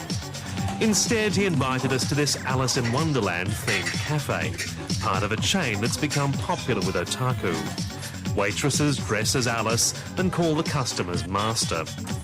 He's given up looking for a girlfriend, believing all women want these days is money. いやまずは、顔というか、外見が良くないのと、あとファッションとかに全く興味がない。あと車とかそういういわゆるモテ趣味に全然興味がない。全部こうオタク趣味の方にお金つぎ込んでたら。Like millions of lonely young men, he spends his days perusing manga and anime, Japan's popular, often sexual and frequently violent cartoon art. Okay, now this is going to get me. Toru has become a hero to fellow otaku after writing a book arguing that Yeah. I recognize that's a famous artist, isn't it? What's his name? I know it's called like his nickname is like has to do with the fact that he draws nipples really well. But let's not. For the sake of YouTube, let's not. I mean, this is on YouTube, but you know how they are. It's interesting that this was uploaded in 2008 and still there after they showed that. Yeah, I think it's because it's one of those like quote unquote official channels, Oh, like from a corporation or something with the yeah, they with the got that. verified tick. So yeah, the double standards run. Yeah, Yeah, exactly. Oh, but we are showing it for educational. yeah. No? It's That this world is better than reality. 彫刻作ってその彫刻に恋をしたりとか綺麗 okay. I なgive 女 up 性の now. 理想の女性の I give up. 絵を描いてとかそういうのは昔からあったわけでだからそういう人って一部の芸術家とかに限られてたわけですよね昔は。で今はみんなオタク化して二次元に行ってるっていうのはインターネットとかいろんなインフラが整ったんで誰でもそういうことができるようになったっていうことじゃないですかね。Yeah, but when it was tried becoming an otaku, like now everyone can do it. I'm glad that it doesn't say like it's a solely positive thing. It's putting it like it's something that can happen to you as well, and it's not being like too either positive or optimistic about such a situation. Just say it's pretty much in our times it's sort of an inevitability of the technology we have at hand, which is sort of true. I do believe there is some truth in it. Mhm. Yeah, I think that was it. I don't remember there being any much. No, it's just that Yeah. was So curious. yeah, we are halfway through. Hmm. Hopefully we'll have enough time. So yeah, this is an interview by Frog Kun, who used to be quite a popular blogger. I mean, the blog is still up, but they don't update it much more. I think she's a Filipino immigrant to Australia, I think, and now I believe she writes for Anime News Network Oh, and is married, lives in Japan, and is married to the Kanifa effect YouTube channels. Yeah, from to the guy I, there. I don't know this YouTube channel. Yeah, it's just an AnyTuber. Oh. Okay. So okay, let's read it.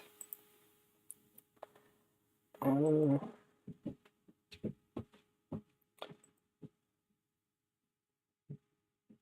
I may not be popular, but I live on.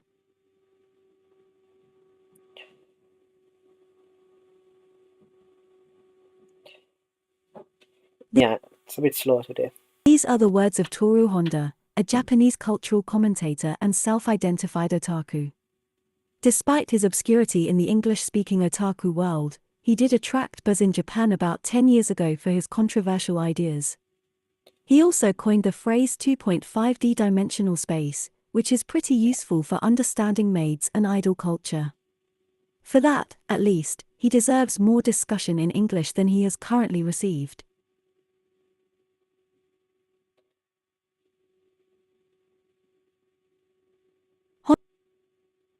Honda first came to fame by pissing over Densho Otoko, the film that made otaku cool in the eyes of the mainstream Japanese public. As far as Honda was concerned, the protagonist of Densho Otoko was a traitor to otaku.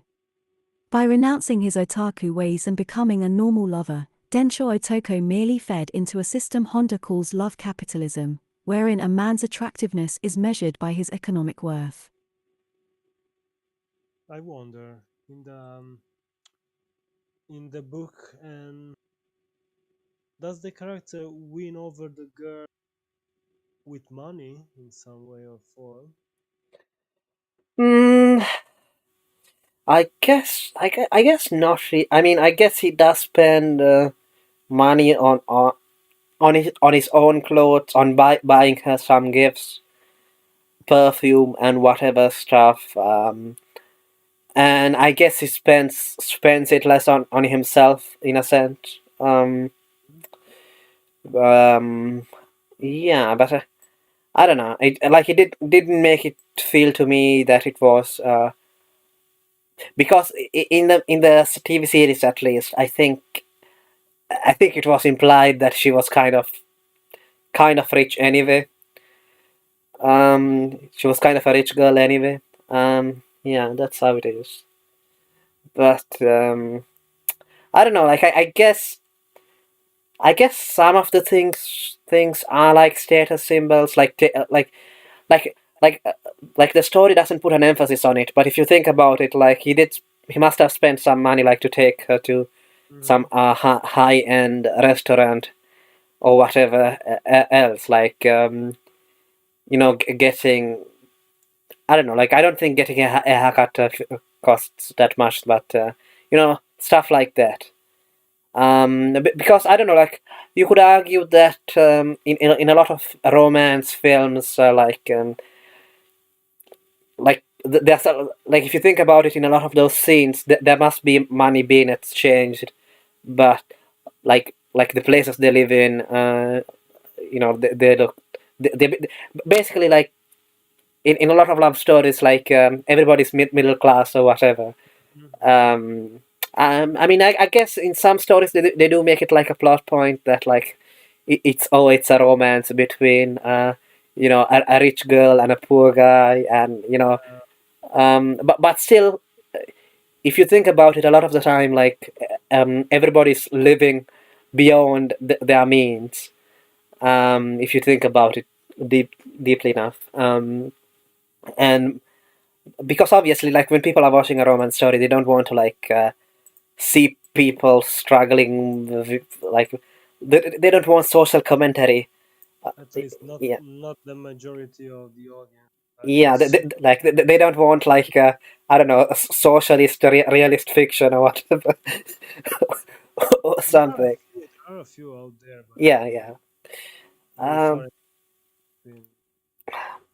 but and I don't know, like especially if you watch some Asian dramas, which are usually for girls, I guess.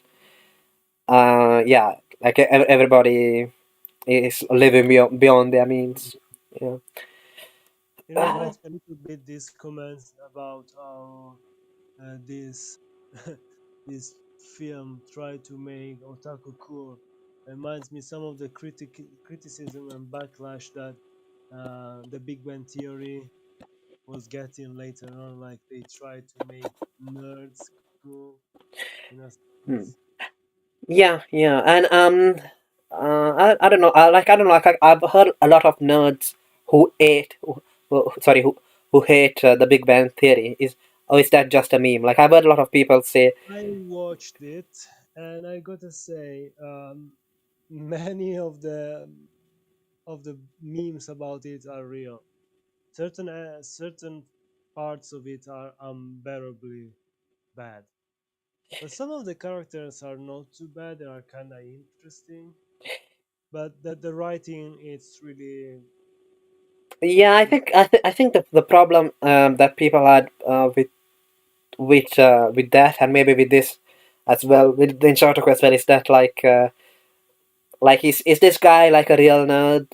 Art nerds, like geeks or whatever you want to call them, really like this, or is this just trying to absorb us, like to say um, like oh they're just like everybody else, even though they seem a bit weird, but they're just normal. Um, yeah. and Honestly, it seemed a little bit triad in that regard too.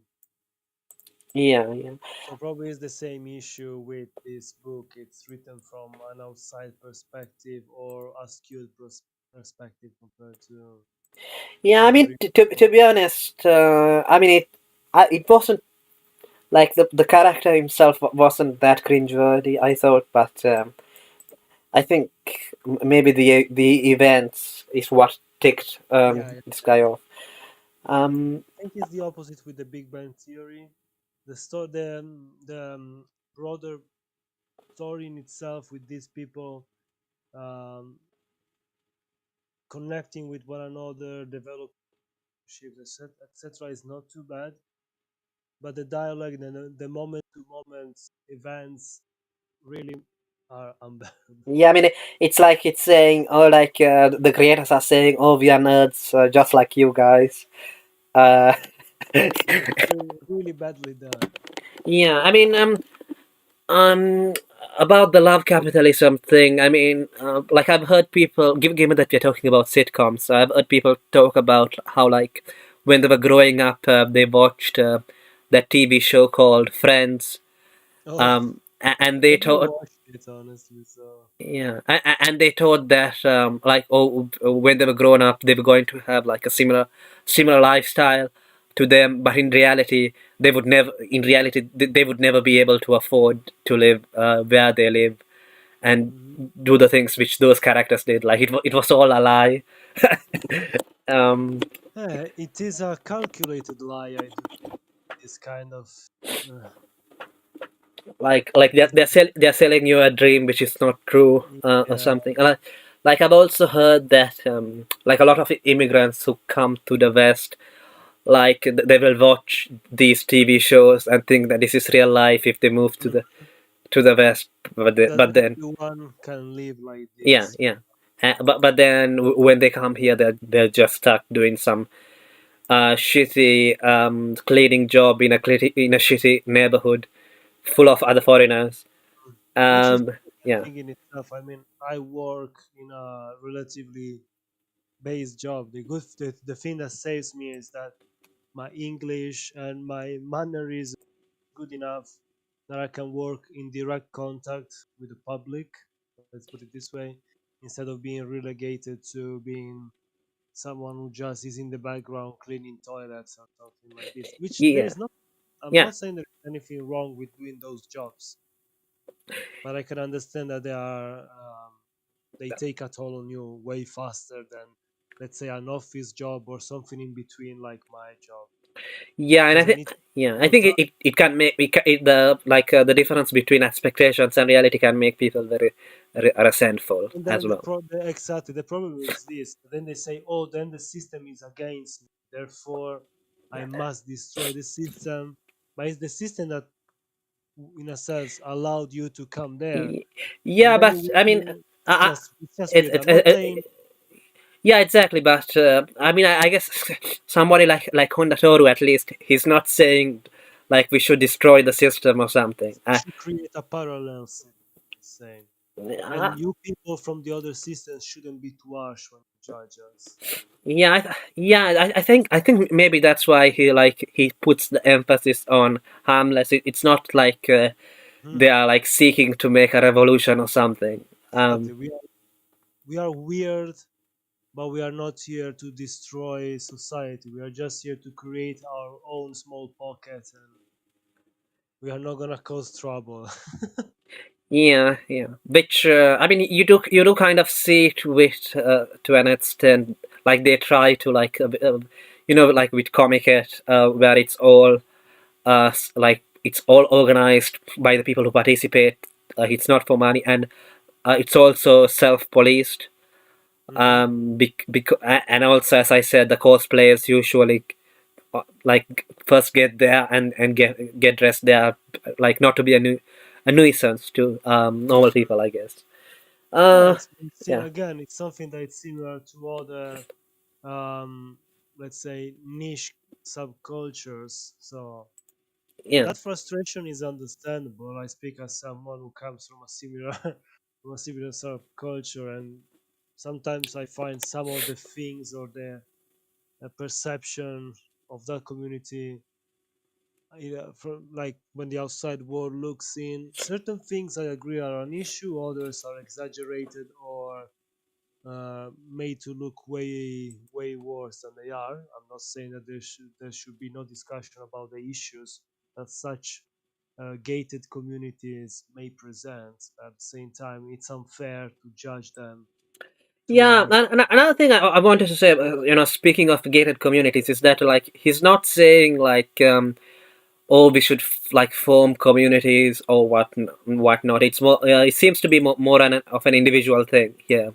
at No, of least. course.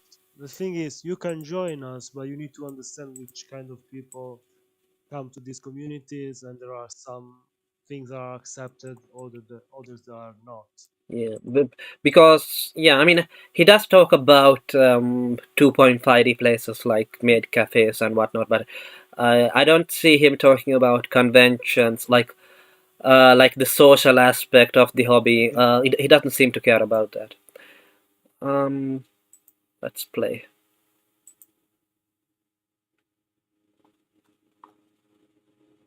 Honda himself has renounced romance and other human relationships, choosing instead to live vicariously through his love of Mo and cute anime girls. Giving up 3D for the sake of 2D is what he calls the love revolution, an act of rebellion against the vicissitudes of capitalism.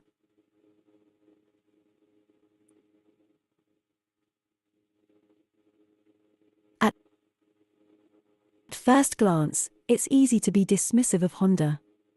He seems to play up the Kimoi otaku stereotype for effect. So Kimoi otaku just means Kimoi just means creepy. So it's Yeah. creepy otaku. Yeah, so basically, like what Froggun here is saying is that, like, isn't it a bit suspicious? Like, maybe he's playing it up. You know. Yeah. By the way, Yeah, this if is the the character that shares the same name with you. yeah, if you search for Honda Toru, like you're only going to get pictures of this girl from Fruits Basket, which is Exactly, that's the name. yeah, it's a romance anime aimed at girls. Yeah, was pretty popular, and it had a shitty remake too. Yeah,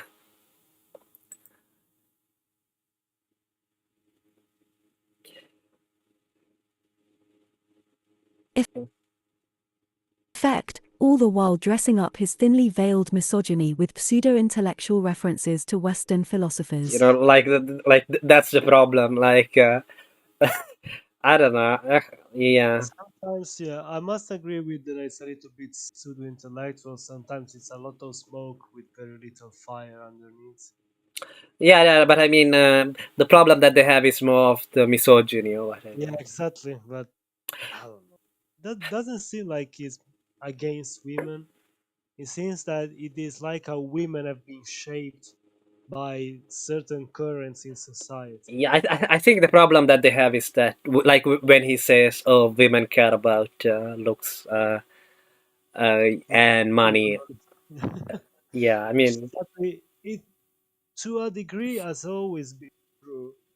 Only in the past there were different elements that were able to counteract and curb a little bit. In the past, your family would suggest um, who you should marry. They would try to organize so that it was easier to find the right partner. And it wasn't about, again, this is the modern idea of love, the romance, the yeah. uh, even the idea of the wife as the angel of the fireplace is something that came way later I when mean, people, would you say that that's also part of love capitalism or whatever? to a degree, yes. Hmm. Even if later it was changed again, but to a degree, it was a form of societal control imposed and made to control the love life of certain people. Of course, it was only for certain classes because this idea that, oh, the man goes out to work, he's the breadwinner, and the woman stays at home and looks after the children, and that's it. That was for the higher ups, for the upper middle class and above. Because if you were a farmer and your wife would be coming to work with you, even when she was pregnant, and only after she gave birth she would stay at home for a bit and maybe work less hours to look after the child and the house. But the women went to work. This idea that, oh, until the 50s, 60s, it was always like this, it's a lie. Yeah, I mean, like there was only like a small window of time where that was the case, essentially. Exactly, and only in certain parts of society, again. Probably only America, Essentially, I would say. and or in urbanized areas, but quite urbanized. Wherever you went, be it the rural parts of America, the rural parts of Europe, most of Asia, most of Africa, etc. Women had to work because there was so much work to do that the men of the house were not enough to take care of everything. Yeah, I mean, yeah. Okay, let's play Sorry, this. sorry for this diversion. It was No just problem. There isn't that much to go on today anyway. Philosophers.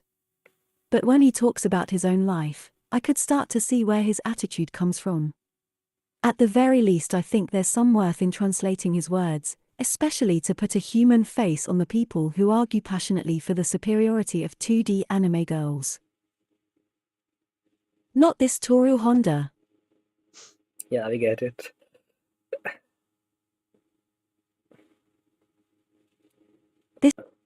This post is a translation of an interview with Toru Honda on Mamo.tv, an educational site aimed at high school students.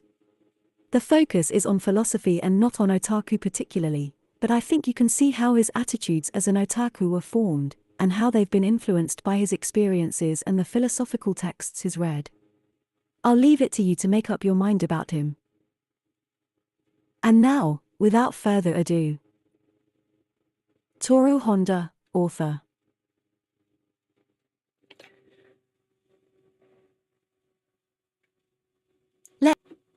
Let's say you want to be acknowledged by people and become popular with the opposite sex. However, in order to be popular, you're judged on your physical appearance, sensibilities, and economic worth. In truth, you're measured by your worth to society right from the get-go. The act of falling in love has become an economic transaction. That's what Honda-san calls love capitalism, but what exactly does it entail? You explained the concept of love capitalism in your book, but just how are love and capitalism connected?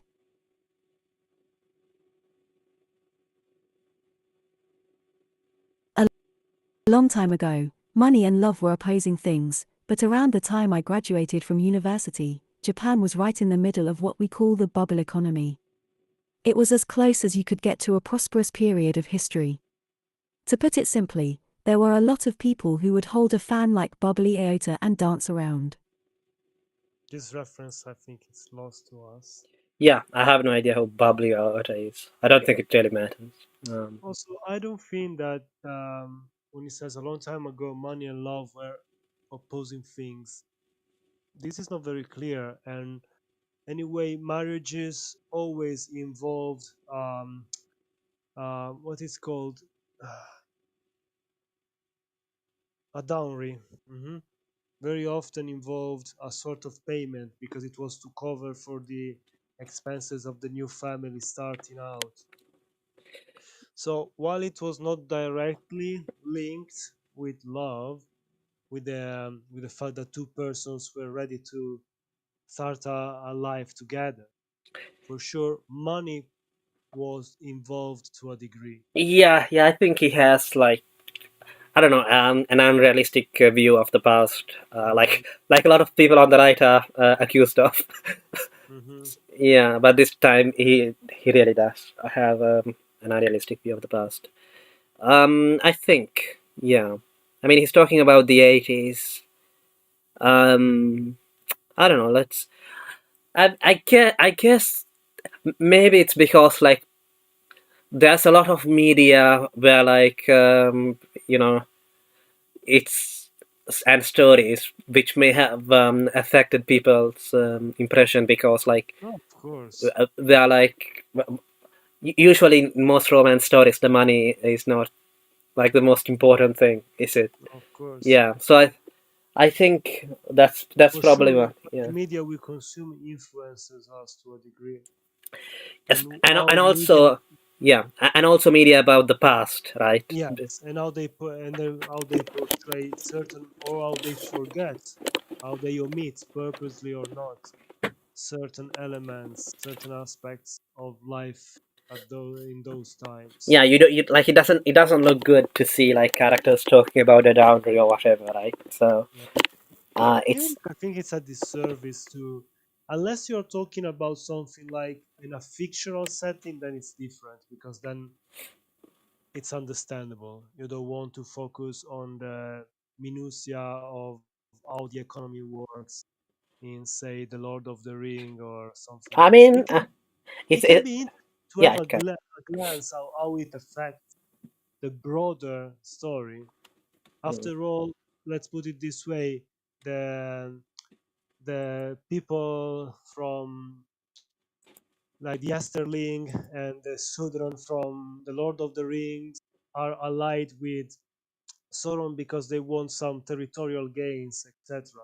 And they are slavers, so of course they want to enslave the people of the other countries. But at the same time, it's not so that the core of the story that it's this. It's just one of the things that add flavors. If you were to depict a story that it's set in a certain time frame and you want to really explore the life in those times, then yes, you should try to show those aspects too.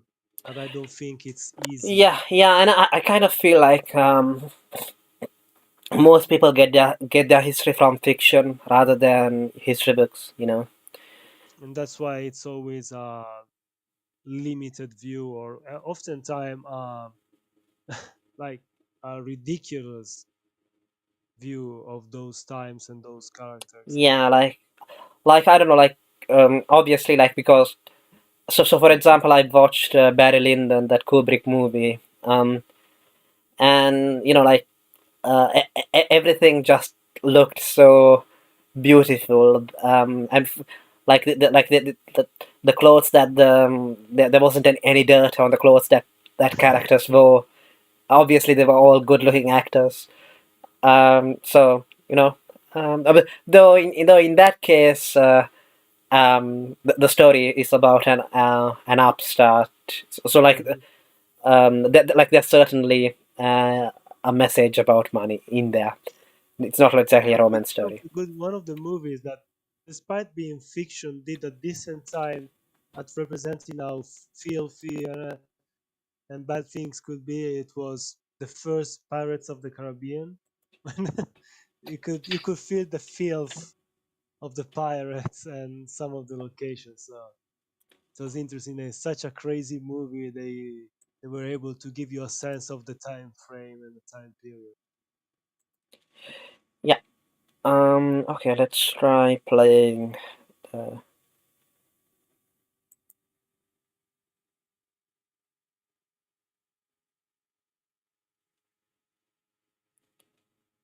it's a bit slow today, The isn't it? Uh, magazines and dramas were also reinforcing ideas like, if you don't own an automobile as a university student, then you can't go on dates with girls, or if you can't take her out to skiing or to a hotel, then you won't be popular with the opposite sex. That sort of thing was regarded as common sense. There was this prevailing attitude that if you didn't have money, you couldn't find love. And that was how love became commoditized by a capitalist society during the tail end of the 1980s.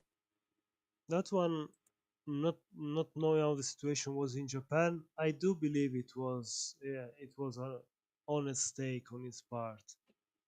I'm inclined to believe it was sort of like this. Yeah, basically the Japanese had basically what happened in 2008 here. They had it there back in the 80s. They had their bubble and the economy stagnated a lot. Hmm. Um, but let's play on and see. I, who am loved, have worth.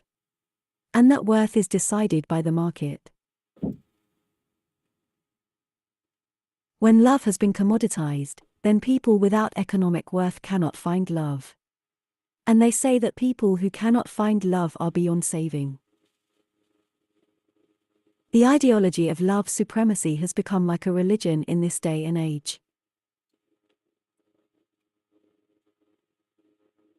I dropped out of high school and attended a prep school for the university entrance qualification examination. The people who went to that prep school were Yankee and otaku types. There were people of both extremes, but since they were all dropouts who didn't fit in with their current school, they were rather emotionally unstable. So by Yankee, he just means like the opposite of otaku, like outgoing and maybe Interesting. yeah, Yeah, um, like more of the I guess criminal wouldn't be the right yeah, term. Yeah, but you get what I mean. yeah. I think it's those, yeah, those who were in like gangs and these kind of things. Yeah. Unstable.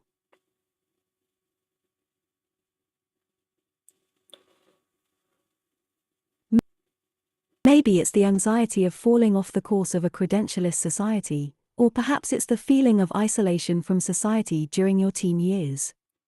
Whatever it is, it's an existential crisis. You start thinking that if you connect with others through something like love, then you might be saved from the pain inside of you. Many people felt driven into a corner by the thought that they had no worth if they couldn't be loved. This is, I think, it's something I agree. How sometimes, I don't know, maybe I'm going too far by saying that from human, the idea that we are not human beings, but we are human having at this time. That part of your status quo comes from what you have on a material side and nothing else.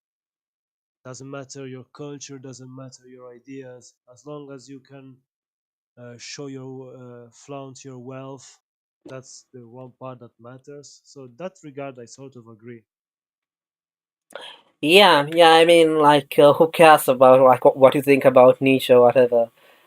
Show me your credentials. That's more Yeah, important. That's even all. without having to go as deep as like even talking about philosophy, even just caring about your community, your city, even on a broader level, your country and humanity. You don't need to go too deep in that, but pondering upon those things and talking about those things among common people. I'm not saying it was always the norm, but for sure there was a bit more I think there was a bit more sense of community in the past, which was one of the topics. Let's say that people would talk about. You would go if you were a farmer. Let's say you would go to the market. It was the town square, and you will talk with your fellow farmers about how the crops were coming, how the situation was in the region, etc., etc.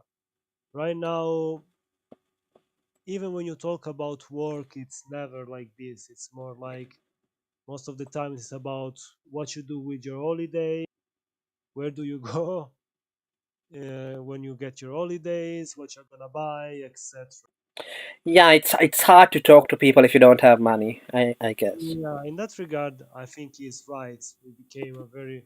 I agree that when he says credentialist society and that there is a sort of uh, desire to show your worth through what you own, and that you need to prove it to everyone around Yeah, you. I think the broader point that he's making there is also that like like it matters socially, like whether you are in a relationship or not, like because I don't know, like I don't think that's It's actually some accurate. of the status quo maybe for Yeah. him.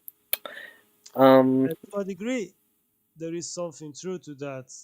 Usually, it's the people, rich people don't go about showing too much, flashing their wealth, but instead, usually, it's the people in the middle class who want to try and appear like that they are worth who they are, that they need to try and go and buy the Lamborghini or try and buy the expensive watch just to show that they are better than the common folks and therefore deserving of their praise.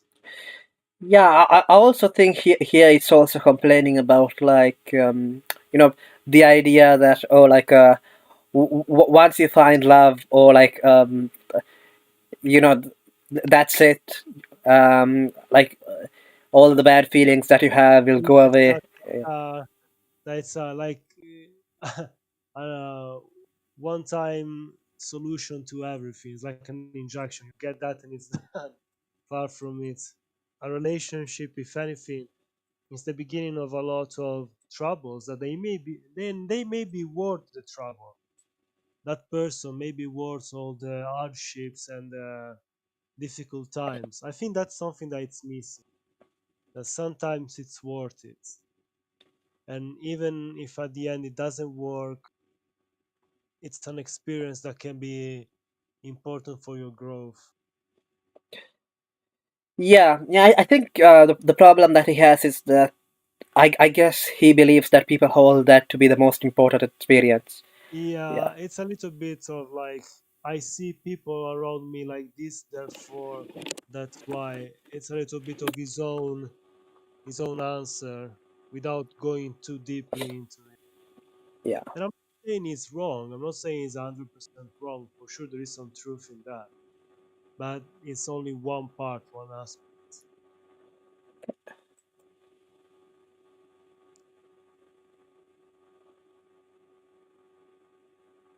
And so it immediately becomes a grandiose problem of life or death. Perhaps it's because they lived in the kind of world that Yutaka Ozaki sang about. Because they had poor communication skills, they were unable to save themselves by connecting with others. They'd end up seeking validation from others as their only recourse. The prep school might have been a stepping stone for you.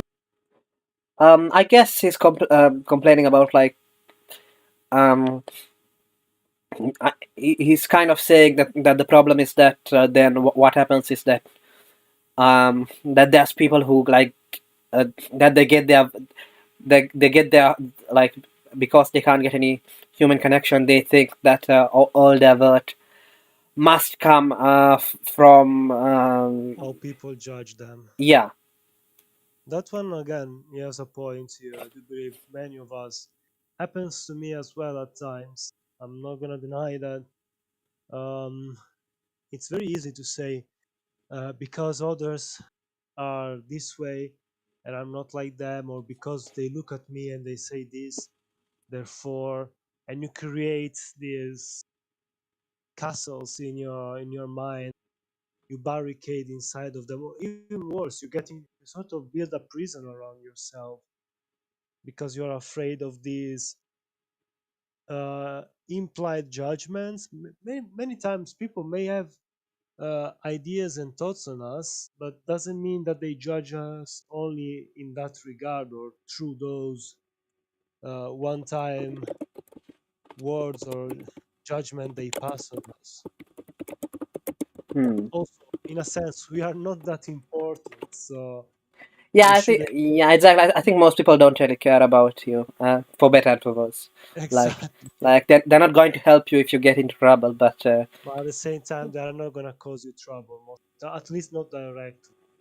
They are not gonna stomp on you out of hatred. Very often happens more like because they don't notice you.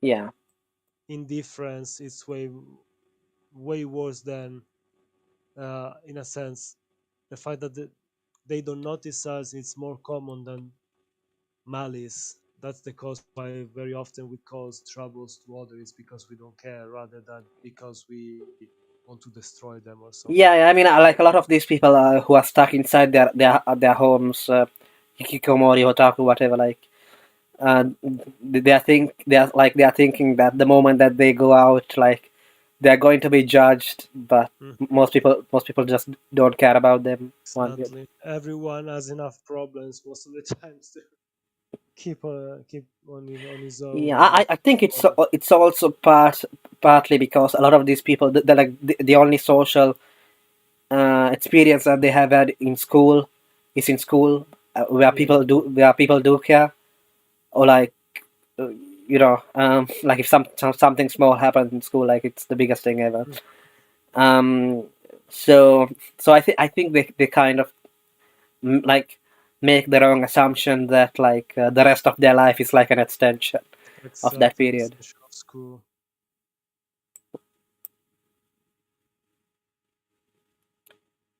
Okay.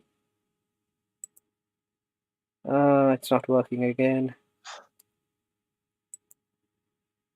Okay.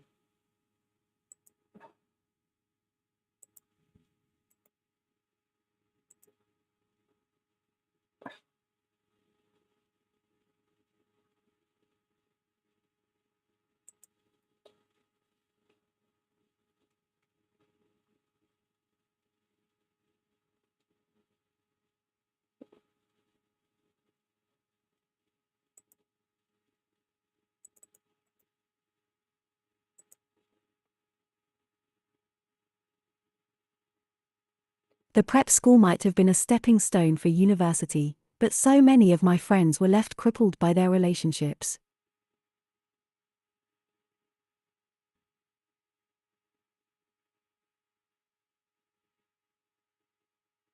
I saw those kinds of things happening, and so I thought, it's a bad idea to be too fixated on love, so I'll leave that kind of thing for after I get into university. But when I eventually moved to Tokyo and started high school, the bubble was in full swing, and everyone thought that if you didn't have money you couldn't find love. I used up all my money on school fees and didn't have a penny on me.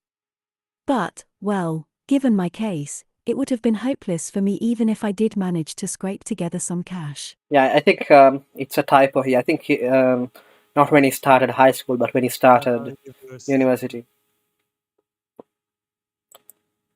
Cash.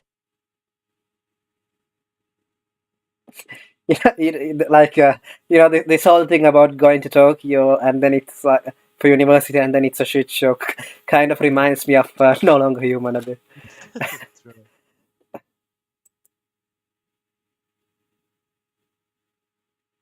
In other words, after the 70s, the grand narrative broke down and love became a religious system. And then, I believe, it became industrialized. That was the bubble period for you. I'm not sure here what it means. Yeah, me neither. Religions, system. I think so. I understand the industrialization part of it, like became something Yeah, I almost. think by religion I mean like I think he means something like dogmatic, like without reason, unreasonable. But that Um, that is that like everybody follows, but still, yeah, that has dogmas, and those dogmas for him led into its commercialization and industrialization. yeah. If love capitalism is a dating sim set in reality, then tell us the rules of the game.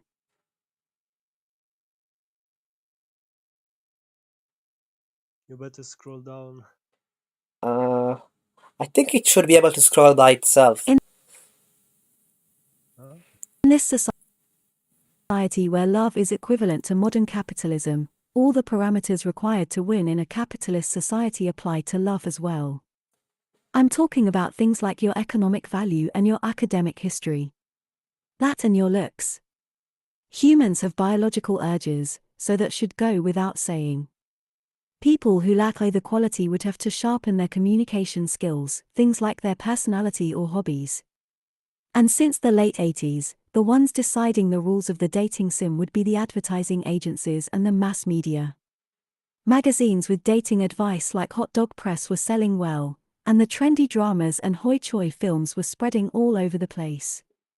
The contents of those products created the dating sim known as reality.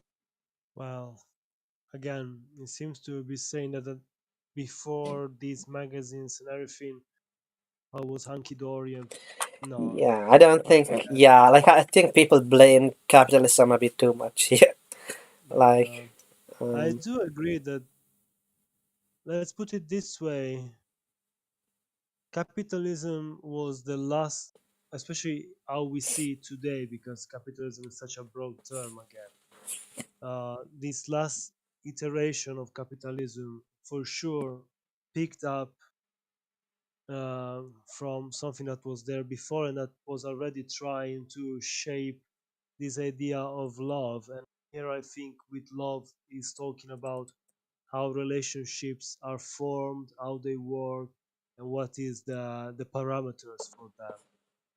And of course, with the help of the mass media and through advertisement, there was a push in a certain direction to sell certain goods and to create certain relationships. So, absolutely, capitalism played a role in shaping how love is today, but that shaping of it was already taking it takes place and took place throughout of history. yeah, and also like I kind of think that like stuff like economic value, your academic history, and your looks and your personality, like those things mattered before before no capitalism. matter Yeah, what. To a degree or another, maybe certain things were exacerbated in certain times, in certain areas, and in certain parts of society. But for sure, they always existed. They were yeah, but all yeah, I mean, there. at any rate, I don't think like that he's arguing to go back either. So yeah, Yeah. so maybe it doesn't matter what whether or not like he's accurate Hmm. about the past.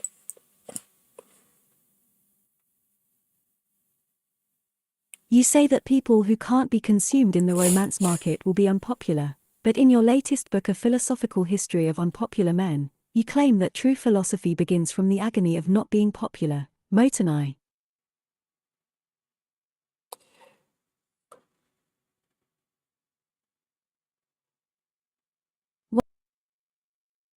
Well, Motonai doesn't just mean being unpopular with the opposite sex, it can also mean things like not having money.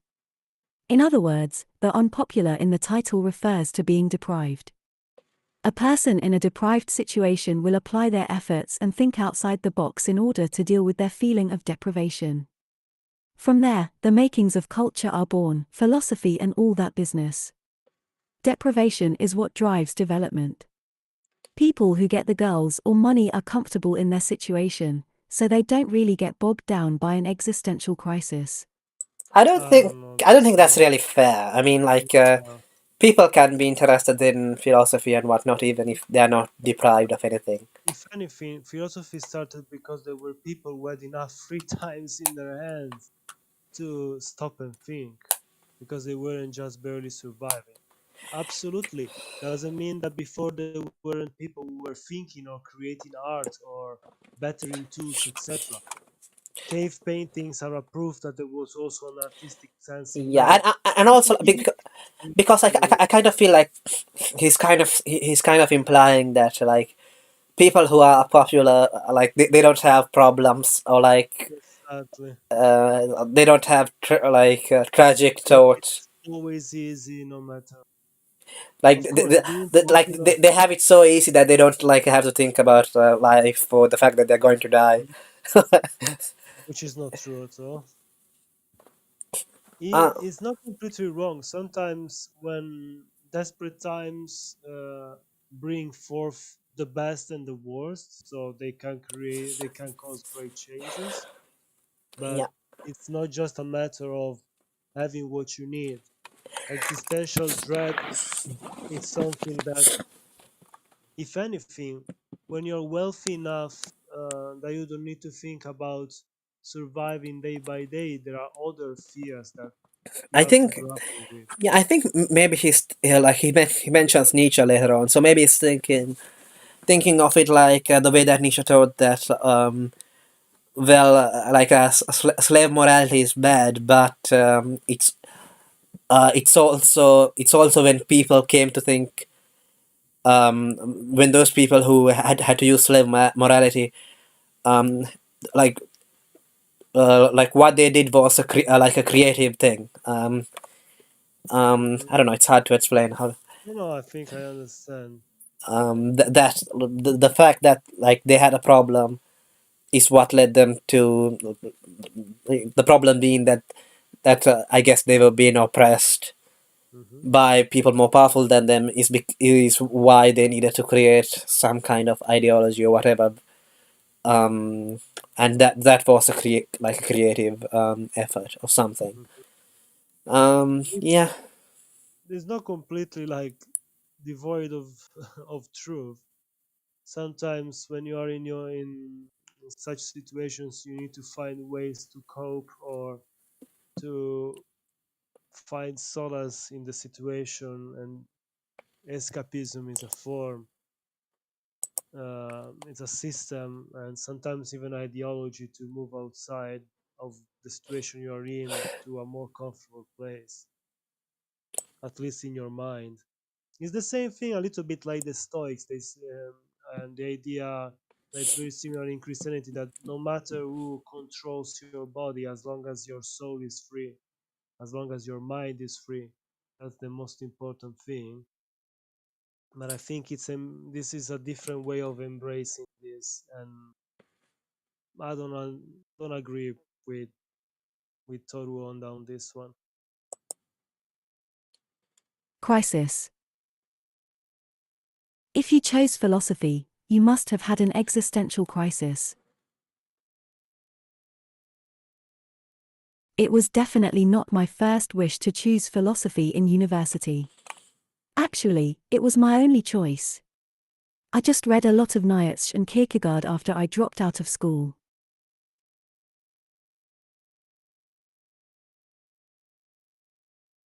I was never suited to the school environment. I was close to what they'd call a learning disabled child nowadays, so I was generally erratic. I couldn't pay attention in class or eat my lunch. But because I would get full marks on my tests, my teachers and classmates would pick on me. I couldn't fit in at home either, so I really had no place to belong.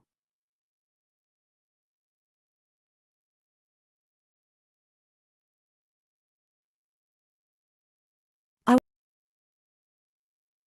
wasn't good at handling relationships, and I wasn't popular with girls either. They thought I was disgusting. It all piled up, and eventually I decided that I couldn't go to school anymore and stopped attending. Whenever I thought about changing myself to become more popular, I'd look in the mirror and decide it was impossible, that I wouldn't be able to live if I didn't rebuild my entire worldview from scratch. From there, I became the kind of person who is critical of just about everything, kind of like Descartes. You're a full-fledged philosopher in my book if you say things like, you might act all high and mighty saying this is reality, but the fantasy world is nothing more than an expression of human consciousness, after all. What did you do after you dropped out of high school?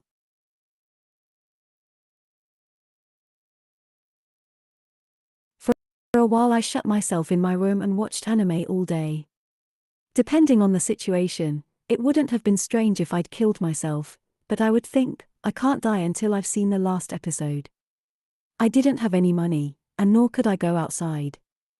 All I had was a mere pen and paper, so I wrote out the tenets of my philosophy, using an ethics textbook as a template. I wonder. Um, Again, it seems to have this kind of strange relationship with anime also because they saved his life. So maybe it's putting too much emphasis on it because of this. Like there could be something flawed in your life that you enjoyed in a bad period of your life and that somehow helped you not to give up. And then you put too much, like you pretty much turn it into your savior when it was just something you consumed and that it saved you, but it was more like, I don't know how to explain it. It's different from like when someone comes and rescues you. In this case, it's more like you find a way to postpone these suicidal thoughts, and in the end, you don't fulfill them. So it's not really like the thing that saved you really didn't care about you. You were just, in a sense, lucky that one thing was able to make you hold on to life until that those bad times went by. Yeah, yeah. Like you can hear people. You can always listen to people who say that they have been saved by all sorts of things. Like Yeah, yeah, Raka Raka Ali claims that he was saved from alcoholism by reading Ayn Rand's books. You know, um, but at the same time, I don't know, like you can't go up to them like and say, well, just forget about that thing that saved you, and instead no, look of at this course, other thing which didn't save you. absolutely. That's why I'm saying, for example, I'm grateful that in my case, reading Baudelaire saved me from ever trying drugs. But at the same time, I have to realize that I cannot like put too much weight on it. I need to be thankful, of course, but at the same time, here it seems to put a lot of emphasis, like almost like if anime reached out to him, it was like, no, you mustn't. Mm. There needs to be again sort of a balancing act. And again, it's him being hyperbolic or is him being for real? I wonder. Yeah.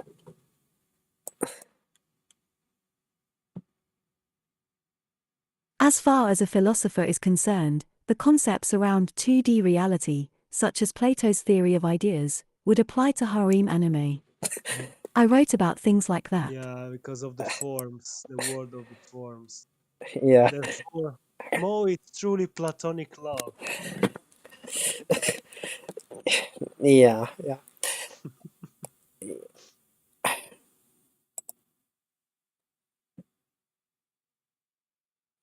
I realized that the ideas these philosophers formulated were linked to their individual hopes and desires. That's why I liked Freud. A human came up with these ideas, so they must have started with the dissatisfaction in their own lives, and from there they thought of all kinds of things. I disagree. Mm. Because sometimes it's just observation about what happens around you. Doesn't matter what you hope or desire. If something is real, it's real. End of story. If you see that human behave in certain ways as a reaction to certain events, it's not like you cannot try and put hope or desire in there. You can hope and desire to change it, but then it's different. That's not observation. That's not a philosophy anymore. Yeah. I mean, to be honest, though, like a lot of philosophers, what I guess, yeah, but they will not stop at just describing things, right? Oh, of course, there is also, to a degree, they want to teach lessons and they want to give perspective on how to live a better life. But at the same time, they know that there is something that it's not just their hopes and their desires, but there is something above. There is something that transcends themselves. Here it seems to be very like almost egotistic, like Yeah, centered. yeah.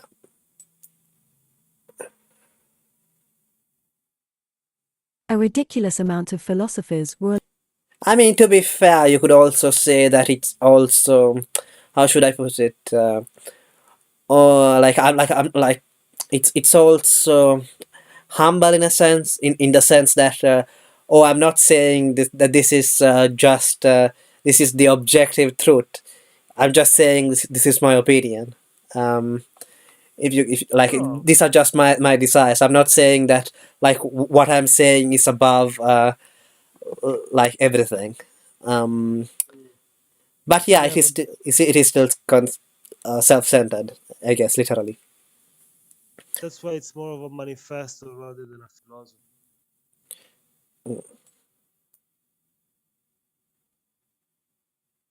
were alone or unpopular throughout their entire lifetime. It can't be a coincidence that so many of them had been cast by the wayside and had stared death in the face.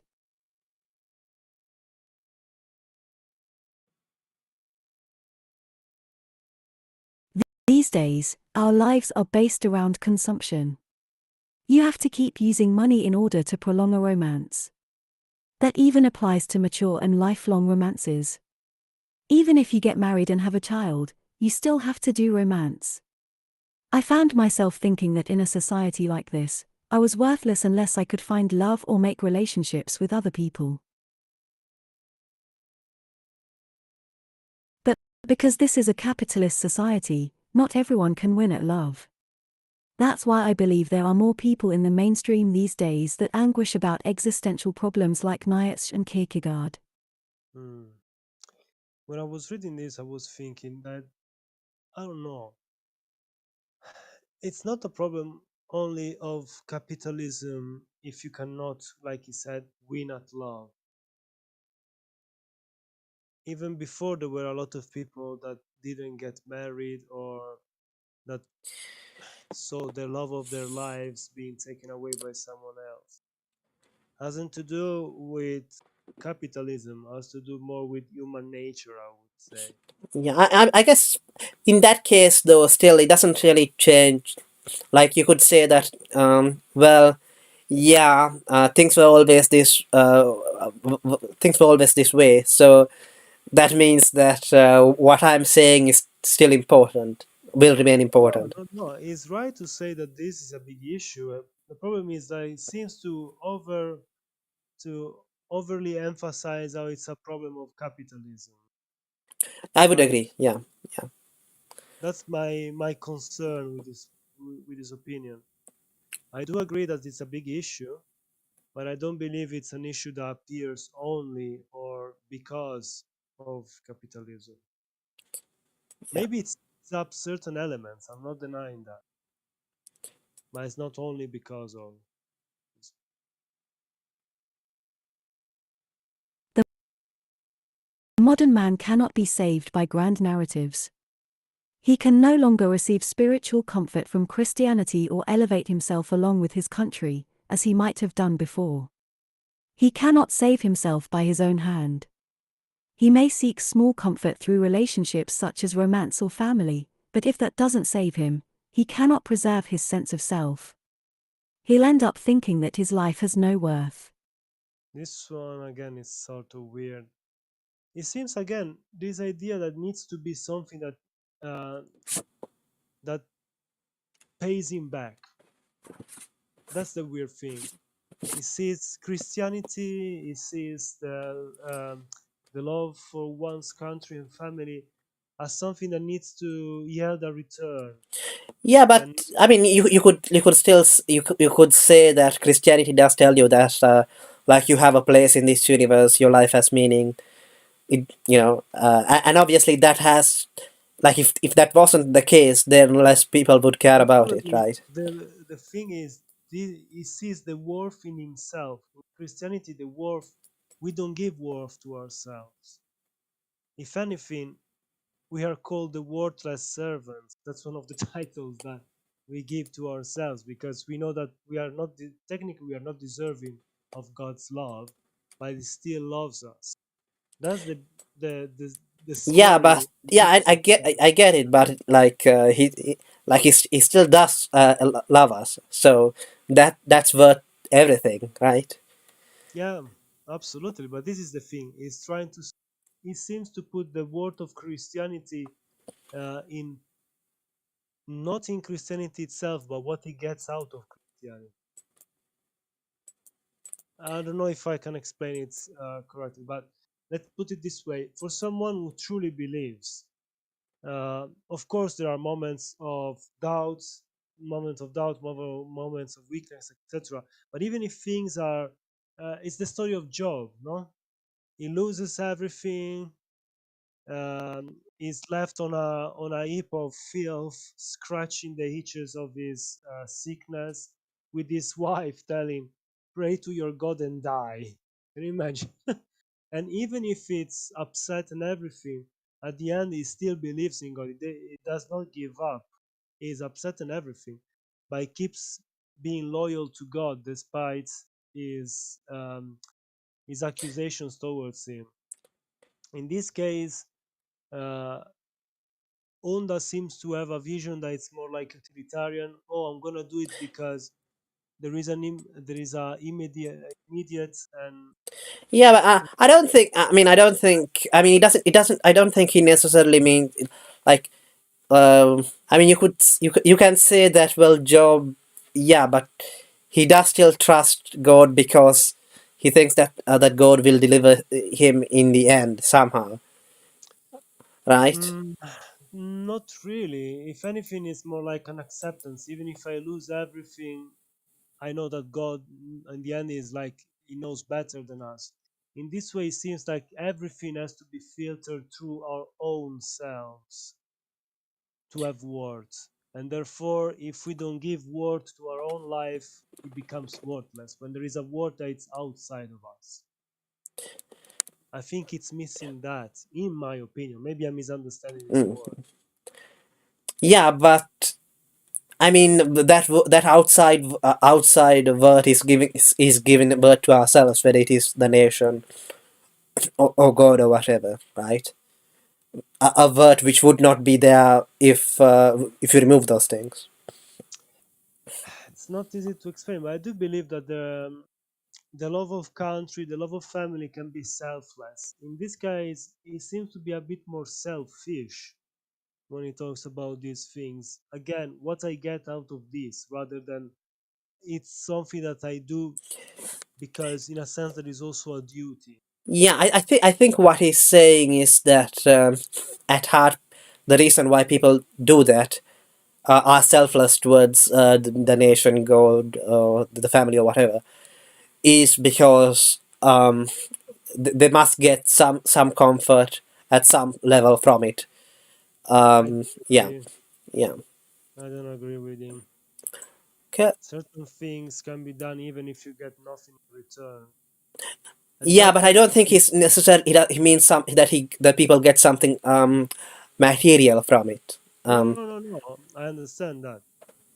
But at the same time, I disagree that, I don't know, it seems to lack a transcendental element. Even Yeah, if the transcendental seems to be lacking the transcendental in some way.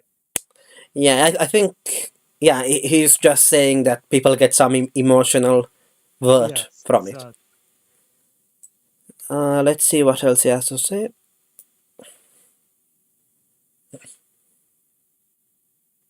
And so, on one hand, you have people who are taking steps to revive the Hegelian grand narrative, and on the other hand, you have people who think it's impossible to revive the grand narrative.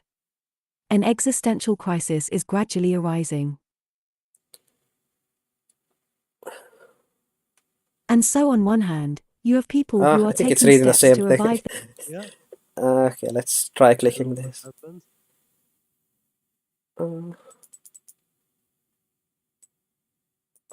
okay.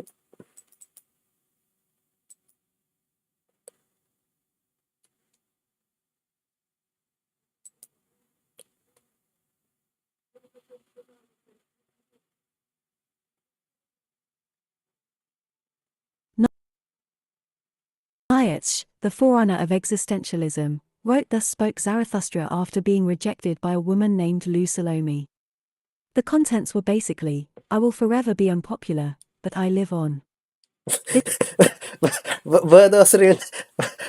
Were those No, really the contents of those no, fake Zarathustra? that sounds more like what Diogenes would say, if anyone. I see. And I don't think that's what Nietzsche was trying to say. Yeah, I think he's trying to psychoanalyze Nietzsche. Yeah, but he's not doing a good, in my Yeah.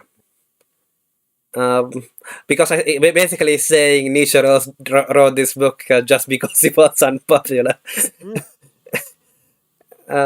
Yeah.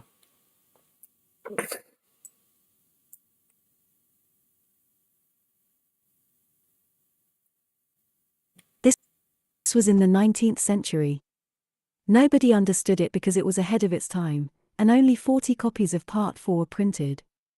I don't think it would be acknowledged as an example of what we'd call a doujinshi today. Well, Nietzsche himself might have thought it was one. Nevertheless, Nietzsche's ideas pervade our capitalist society a century later.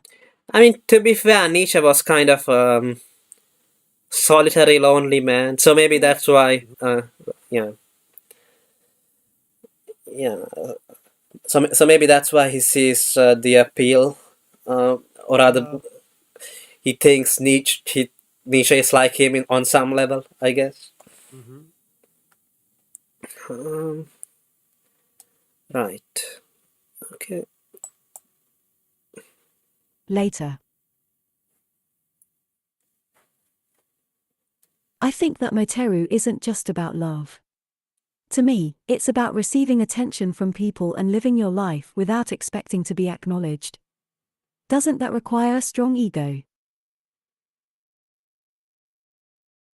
But even receiving attention is nothing but a trial. You'll always be conscious that you're being watched by others. I think it's better to live the quiet life. I agree with this idea that uh, the people who are receiving attention, in a sense, depend on those giving them attention. Yeah, because like it's he says that it's like nothing but a trial, but because like there's no end to it. Hmm. Like you will always be struggling to get attention then until you lose it.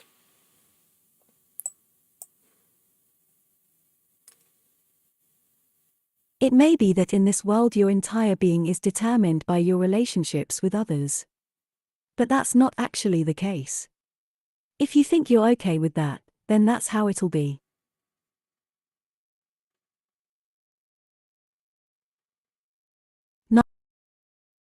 Nietzsche presented the concept of the Übermensch, but the Nazis appropriated it and altered the word's connotations. It didn't originally refer to someone with political power. No matter what happens, I won't be shaken. I can seriously believe that my life is fine the way it is. In other words, it means someone who acts independently. It establishes the modern ego, or perhaps self-sufficiency on a spiritual level. This reading of the Ubermensch is not completely wrong, I believe. I think it's quite a nice interpretation of it. Yeah, it kind of reminded me of Zarathustra's serpent's interpretation, if you have heard it. No, Uh, I haven't. I'll have to check it out. yeah, I think yeah, he basically says that I don't know. He somehow connects the idea of the eternal return to the Ubermensch and says that the Ubermensch would be someone who could will like his existence, his life and history and everything else as it is to repeat forever because he's fine with everything about him and about the world. Like he has, Yeah. he has sublimated everything Hmm. to Yeah, be because the acceptable. idea of Uber in this sense, it's above, in a sense, like detached, like levitating above the rest of humanity, not in a sense of superiority, but complete detachment in this case. Yeah, I mean, Nietzsche talks about amor fati, love of fate. So maybe it's not so much detachment as love for everything. That I, but not rejecting any part of himself and the Mhm. world somehow, and history. But let's see. You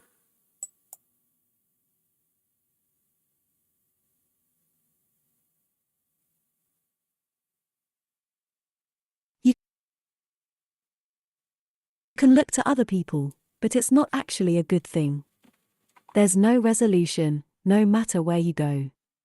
To put it in relation to the opposite sex, the first Qin emperor gathered tens of thousands of beautiful women at the Epang Palace, but he wasn't saved one bit. He was always afraid of death. As a concept, I believe that capitalism sidesteps the goal of happiness by focusing on the means of production, endless manufacturing, endless consumption, endless expansion. In truth, however, happiness is a mental state. That one I agree. Yeah, honestly, who would disagree with that? Mhm. Yeah. Um, No matter how much you fill your life with things, and they will, people. Yeah. they will not satisfy you. Yeah. Which then leads me to ask him, then why are you so involved with buying and consuming anime? Isn't this a little bit the same Yeah. thing? Yeah. I think he kind of views it as a solitary activity somehow.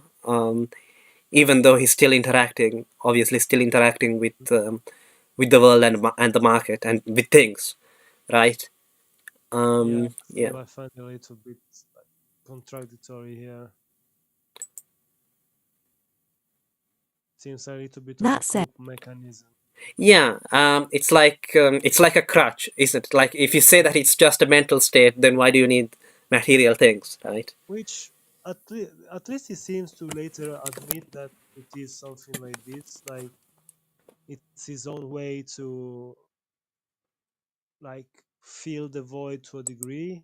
where his ideology cannot fill everything. That last part is filled by his otaku life, which is fine. I don't think is there is like such a jarring contradiction between his ideas and what he does, but it's just a little bit weird. Yeah, I think if I had to say what my problem is with it is that it's a bit static and boring. Mhm. Like, okay, so what? So now you have reached your mental state. What are you going to do with the rest of your life? Yeah, just consume anime, buy figurines. Yeah. Um, it's not very ambitious, is it? Yes. A mental state isn't something that can just take care of itself. In order to live alone, you need something tangible. Yeah. So basically, you need a crutch to get you into that Yeah. mental state.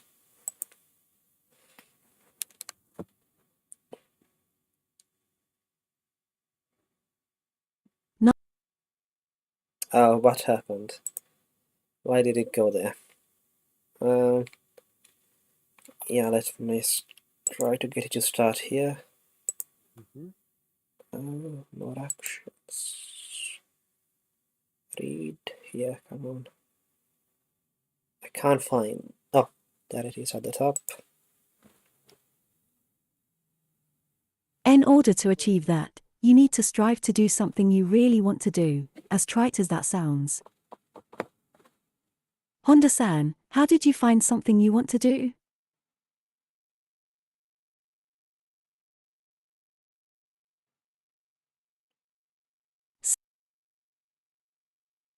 Since I can't do a desk job, I had So I guess he's saying that he needs some kind of activity to maintain that mental state, like a like a martial artist or something.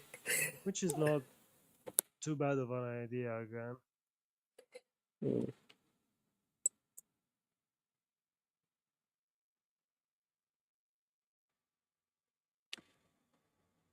had no choice but to do any kind of work that didn't involve being a salaryman. When I was a child, I wanted to become a manga artist, but in spite of my best efforts, you could say my artwork had an eccentric feel, or maybe it was gross. So I gave up on the idea. I want to draw cute girls, but I couldn't draw them at all. Maybe my mental state slipped into my drawings, but the end result was like something from Goro magazine. Since then, I've switched to writing.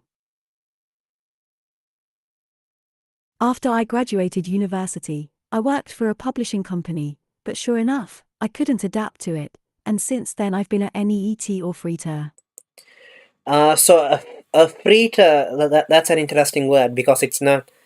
So obviously we all know what a neat is, Yeah, but exactly. The yeah. second one puzzled me. So a freeter is just a word for someone who doesn't have permanent employment and who instead does part-time work.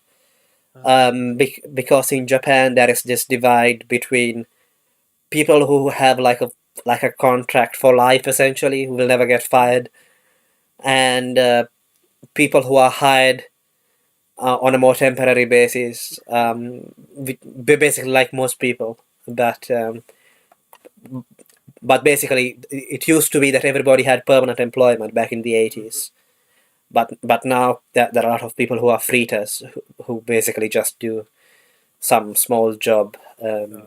and they can be dropped at any time essentially. Uh, Okay, makes sense. Freeter.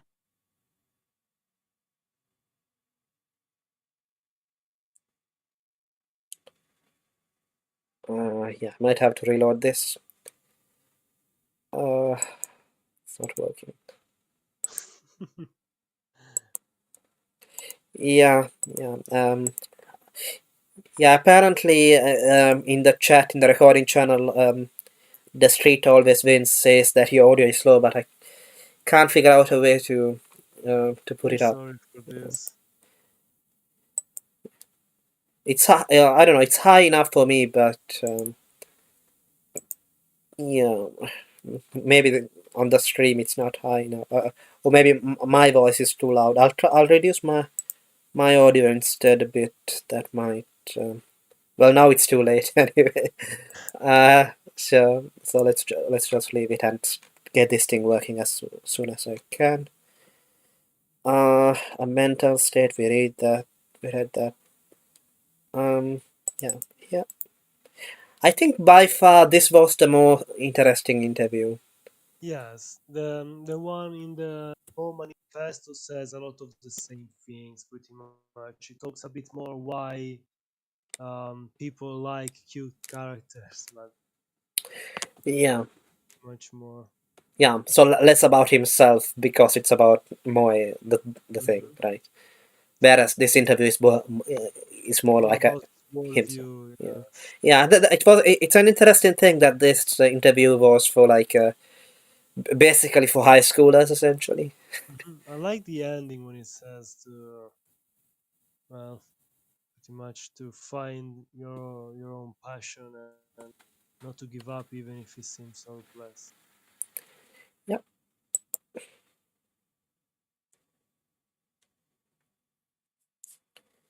When I worked at a Kamaboko factory, my boss told me, if you're careless with that machine, your fingers might go flying, so be careful. He said that, lacking fingers himself. I prostrated myself and asked him to let me quit, saying, if I can't type on a keyboard, then it's over for me. So, yeah, things weren't peachy for me, but thanks to the internet and my otaku hobbies, I've managed to put food on my plate. Now that I think about it, I'm glad I didn't quit being an otaku.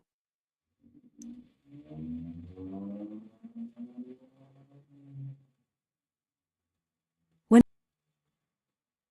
I was in university, I never really put myself out there. In fact, I shut myself in my room without going to high school. When I was well and truly a loner, I feel like I saved money. Back then, I read as much as I could and wrote down my thoughts.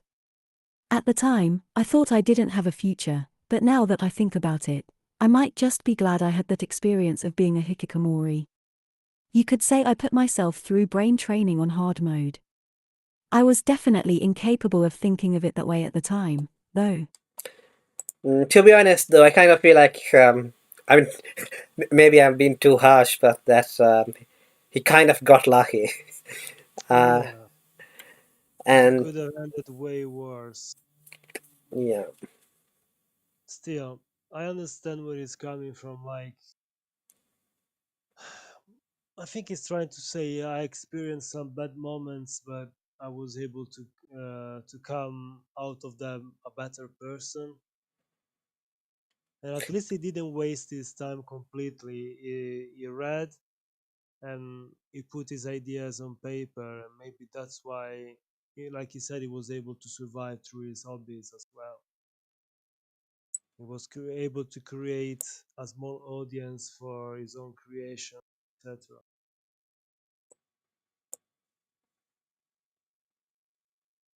Humans have no way of knowing where the future will lead. So whenever you're feeling driven into a corner, I recommend that you run away and try not to die, first and foremost. Humans have no way of knowing where the future will lead. Huh? So whenever you're feeling driven into a corner, I recommend that you run away and try not to we got die, it, Toru. We first got and it. foremost.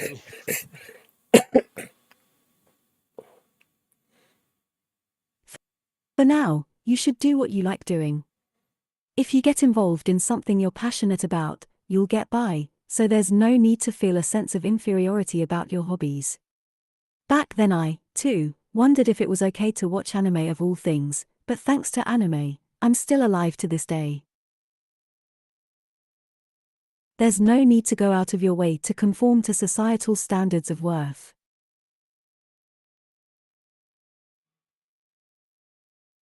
Marxism is in decline these days, marking the return of an extremely stratified society.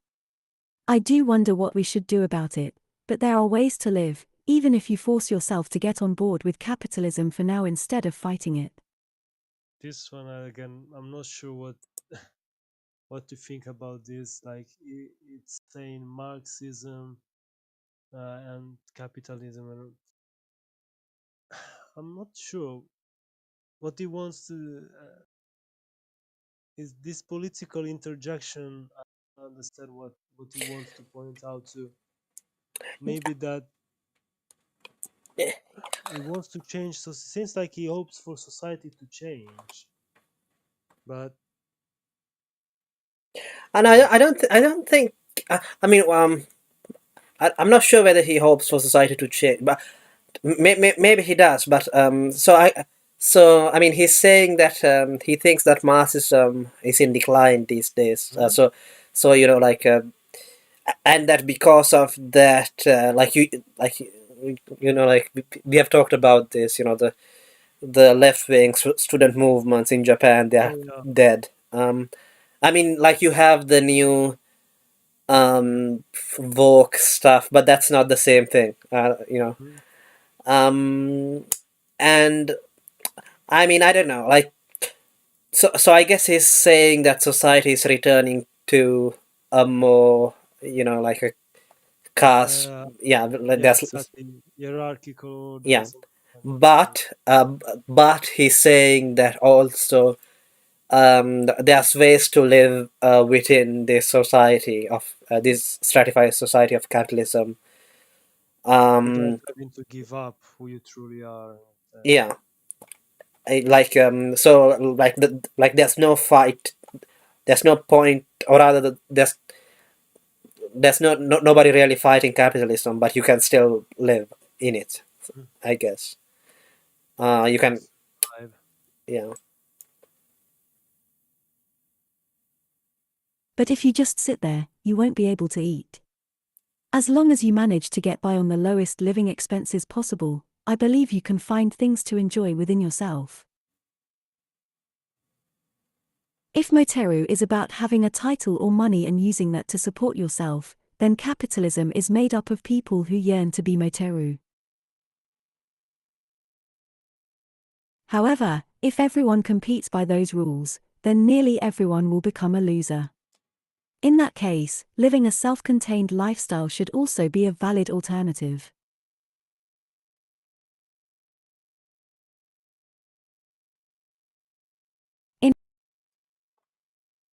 In any case, if there are any high school students suffering in their day-to-day lives who are reading this, then listen to me. As long as you're alive, don't bring death upon yourself. It's not the end of the world if you don't go to school. As long as you survive, then your situation may change. As long as you cling to survival as your number one rule, then you won't lose even if you stop going to school for a while or become a NEET. It's far better than killing yourself because going to school pains you, or committing violence at school and becoming a criminal. The world doesn't revolve around school, and for that matter money and love aren't necessities either. I think it's fine to immerse yourself in what you like doing. Yeah, and I that do, was it. I Yeah. do agree with some of his last points. I do believe that there is worth in, again, his idea of love. I'm not sure. I'm not exactly sure what it means by that. I do understand that in this case, he's talking about pursuing a relationship in which you have to spend money and get the girl. So in that case, I do understand it's not one of the central necessities. However, I do believe that trying to connect with people is important and doesn't seem to be against that. So I'm sure for him, connecting with people in some form is important. Yeah, I think he's saying that like just because you can't find a romantic partner, that don't kill yourself. Yeah. Even or if you can, or if you cannot uh, finish school, he's saying your worth is not just in what society right now deems is the important thing, Yeah, I mean he's basically or what it saying claims it is the yeah, important. yeah. He's basically saying that your worth does not come from others, essentially. Yeah, there it is on the Toru under girl drawing girl. No, up. Page 116, I think, right? Yeah, right. I don't think I can click that. No, I don't think so. You need to scroll. Just try the number there, yeah. Uh, 14. You need to go down. there he is. Yeah, he looks better with the sunglasses, I think. Yes. I think it's the same. Okay, I don't let's think it's that ugly of a guy as he claims. try to read it. Hopefully it can.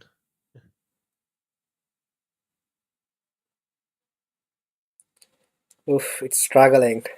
I know this book, its formatting, it's kind of weird. There are a lot of pictures. I can imagine for artificial intelligence. What's going on? MOE_12-108-115.IMDD 115 the 2nd of June 14 4:45 p.m. Honda Toru. Ah, 116 interview with Honda Toru.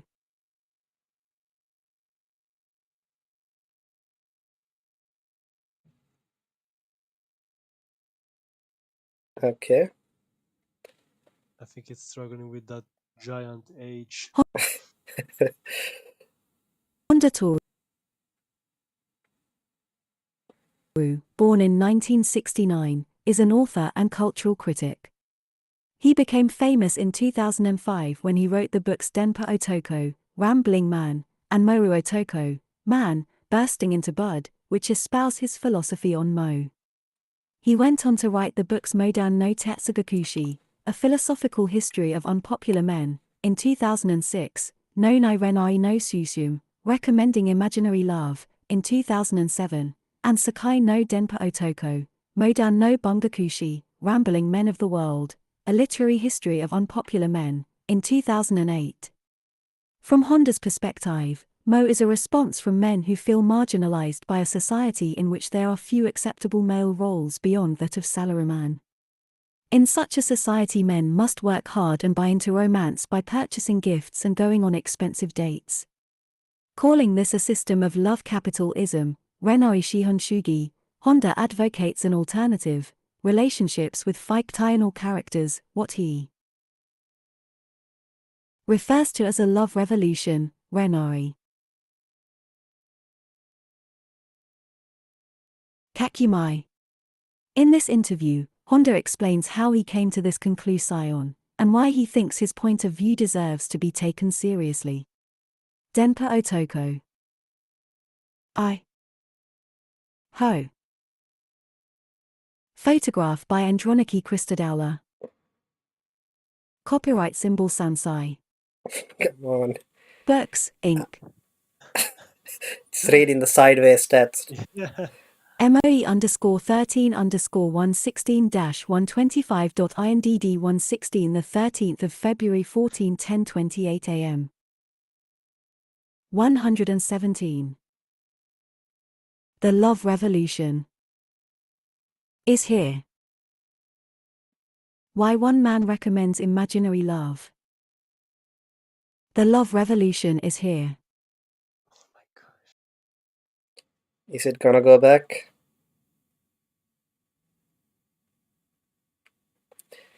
Um, yeah. Well, Uh, let's see. Patrick yeah, I hope it's not going to be W. like this every Galbraith, page. PG. What are your hobbies? Honda Toru, HT anime, manga, games, all the usual stuff. Fantasy was important for me from an early age as an escape from home and school. I struggled with depression in high school. I actually wanted to drop out and kill myself. It sounds stupid, I know, but anime saved my life. You see, I was watching Fist of the North Star, 1984 to 1988, and I didn't want to die until I saw the end of the battle between Kenshiro and Rao. The story was so drawn out that by the time it finally ended I was over my depression. When I went to university, I thought I'd give up anime, but in 1992 along came Sailor Moon and I fell back in deeper than ever. I started drawing Sailor Moon fanzines. In 1995, when the Kobe earthquake destroyed our house, I was about ready to give up on life again, but that same year the anime Neon Genesis Evangelion Sakai no Denpa Otoko no Nai Renai no Susun S. Oh, Yeah. Copyright symbol Sansa. Copyright symbol Kado. MOE_13. Honda Toru. 118.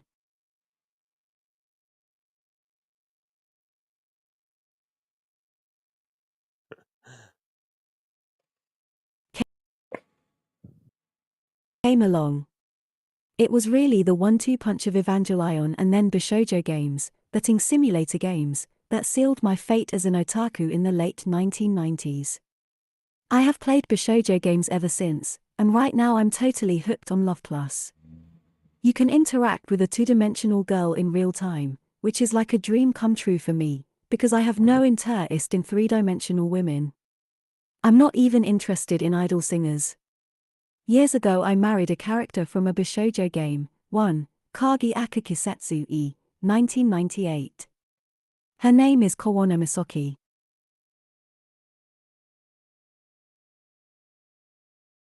yeah, that's the character we were talking about earlier on. Yeah.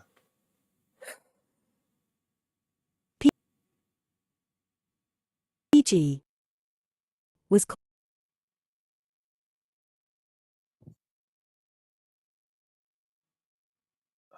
Yeah, I think we might have to give up on this one. Well, Yeah, the interview is kind of interesting because he explains a little bit why the phenomenon of moe, which he says is linked to the idea of also anthropomorphizing uh, animals and items and belongings, is this idea of something cute that you want to care for, which for sure it's one of the appeals of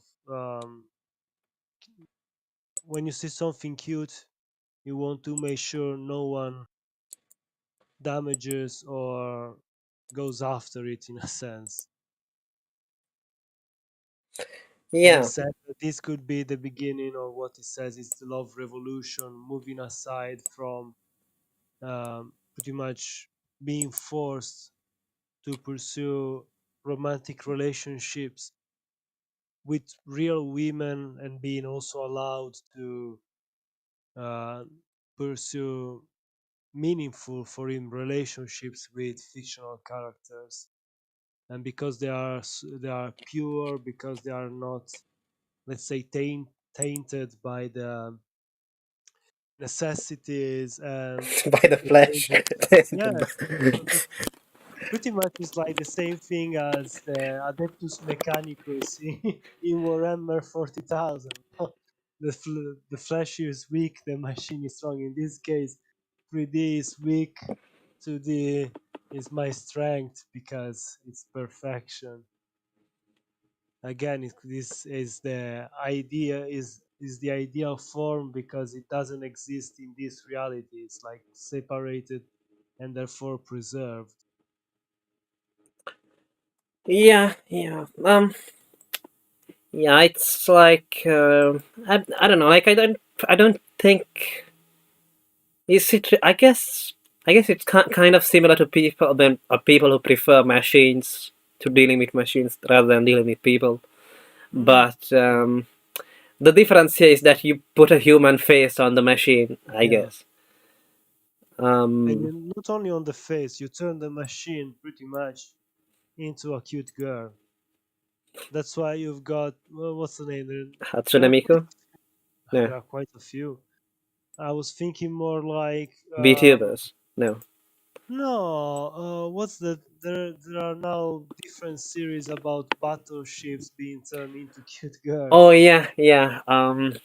Yeah. The famous one, I don't Um. remember the title. There are e- too many. Yeah, yeah. There's quite a few. There was a very popular Chinese game. I mean, I think that Yeah, they're both games. both the Yeah, Japanese one and the Chinese one. and there is also the one. There is another one. What's the name? Frontline girls, where weapons are turned into cute girls. Just uh, Yeah, I mean, it's not. I mean, I think if you look at some older otaku stuff, like there was like a cyberpunk it always kind. exists. It Yeah, always existed. It's yeah, something that's very common, even in old Japanese art. If I recollect right, there were various examples of anthropomorphizations when it came to either items or concepts or nations. I think mm, it's a cultural thing. Even in Europe, to a degree, there were things like this. After all, Uncle Sam is a representation of America. yeah. Um, different countries always had their. What's the name of the? Even Britain has one, isn't it? Like Um, the was one of the one of the Victorious, Victor. No, I can't remember. No, no, it's not. No, I can't remember. But I do know what you're talking about. Yeah. yeah. So only they made it into something cute and cuddly, whereas in the West was mostly to show the strength of a country or part of its nature of the national character. Yeah, yeah. I mean, I guess, yeah. So we talked about how like it's like putting a human face on a machine, but it's not. It's not cyberpunk. No, Um, exactly. like I think there used to be quite a bit of cyberpunk in anime, but yeah, that has Yeah. fallen by the wayside. Hmm. Um, There were quite a few characters that where where the machine and the flesh were mixed, but yeah, Moe is different. Moe has to be cute, and usually the look of it needs to be something that resembles usually a little girl. That's one of the common traits. yeah, I kind of feel like Moe is kind of dying. Um, Yeah, it was popular until like I would say 5, 6, like last decade was its peak, and now it's going slowly disappearing. I wonder what's going to replace it. yeah, I mean that's what I was thinking about, like with all the stuff that Toru was talking about, like how like it's going to be a love revolution and whatnot. But is Maybe it that's really? why it disappeared Yeah, because they realized it was going nowhere. I I kind of feel like most people realize that it was just a trend, really. Mm, Although probably it's most maybe people five. just, yeah. Um, yeah, but I don't know. Like, I guess it does give the whole thing a new appeal, though. As well, because it's not something current. Because like I Yeah, remember Moe used to be, at least in the West, it was really hated in the anime community.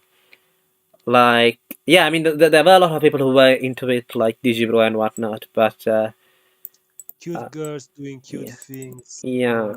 Like, why can't anime go back to, I don't know, whatever they think anime was before, or something like that? There are a lot of people complaining about A that. little bit of variety at least.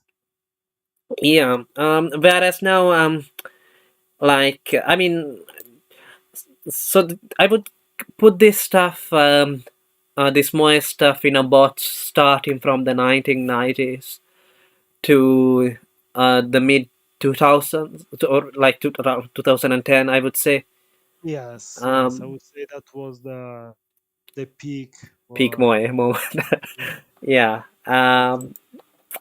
Yeah, and but if you look at a lot of older stuff, like from the 80s and 90s too, to a certain extent, uh like they have a new aesthetic appeal. Like they are used in a lot of those I don't know, those lo-fi hip hop videos and Yeah, those I think what's missing from that era is the shadows and some of the details were drawn in a more interesting way. You had more marked shadows and the volumetric shadows, let's say. Whereas today, a lot of anime seem to have very flat shadows compared to what was out there in the 80s, for Yeah.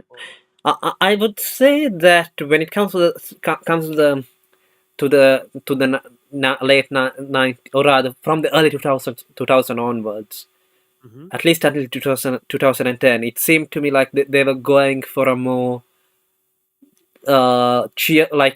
cheerful kind of look, more colorful. Which is why which is, so that's why there were less shadows. But Yeah. also, also that they were converting from like they were converting to fully digital animation, Mm. from cell So animation. probably something was lost in the transition from one technique to the other. Yeah. Fish. Yeah. But to be honest, And I kind of feel like those early 2000 stuff has their own appeal. I would say. And that is what people like Paz are into, probably, I would argue, rather than stuff from the 80s or whatever. well, Um, the good thing is that there is variety, so one can is a bit more about preference when it comes to certain styles and yeah, I mean, certain. and also like when we are looking at Honda Toru, it feels like we are looking at a period at at the past a bit already. Yes, Yeah. many regards, yes. Yeah, and with that said, I think.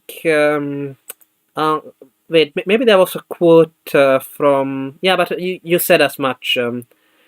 The fact that but because Frogkun, the guy who translated the previous article, Mhm. he was like in the comments to the article, he was like, this is an example which proves. Okay, I'll just get the thing to read this. Mhm. So this is Frogkun, the person who translated the article we read earlier. Honda is definitely a sexist. If you read his interview in the Mo Manifesto, here's what he says when asked why Mo characters tend to be young.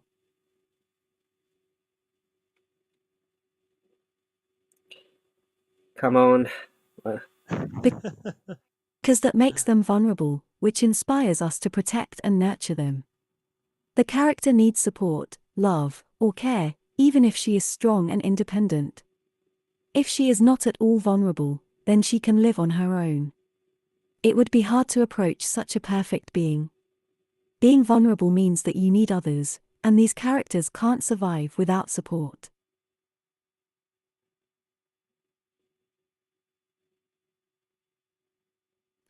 As much as he criticizes modern capitalism for enforcing the expectation for men to provide for women with money and capital, he also clearly believes that women ought to be protected by men, and that women who defy this convention have been tainted by reality. Even Galbraith, the biggest Mo apologist in academia, admits that Honda's position is sexist. Let the infight begin. But I Yeah. think I think Honda. But the thing is, since they are fictional characters, they can be whatever. Uh, it's like the in the Big Sleep at one point. If I believe it's the Big Sleep with Humphrey Bogart. At one point, there is an item everyone is after it, the Maltese Falcon, and they ask him what it's made of. And he says, I think it's quoting Shakespeare. It's made of the matter of dreams. Isn't it the same with these characters? If they were to come into reality, they will lose most of their appeal. Yeah, I mean, The beauty, it would just be annoying to have someone that you need to look after all the time. exactly. The beauty of it is that they are something beyond this reality, and that whenever you don't want to deal with them anymore, you can just switch off your screen. Yeah, I think the problem with these, I guess, feminists or whatever you want to call them, is that like in their view, like obviously th-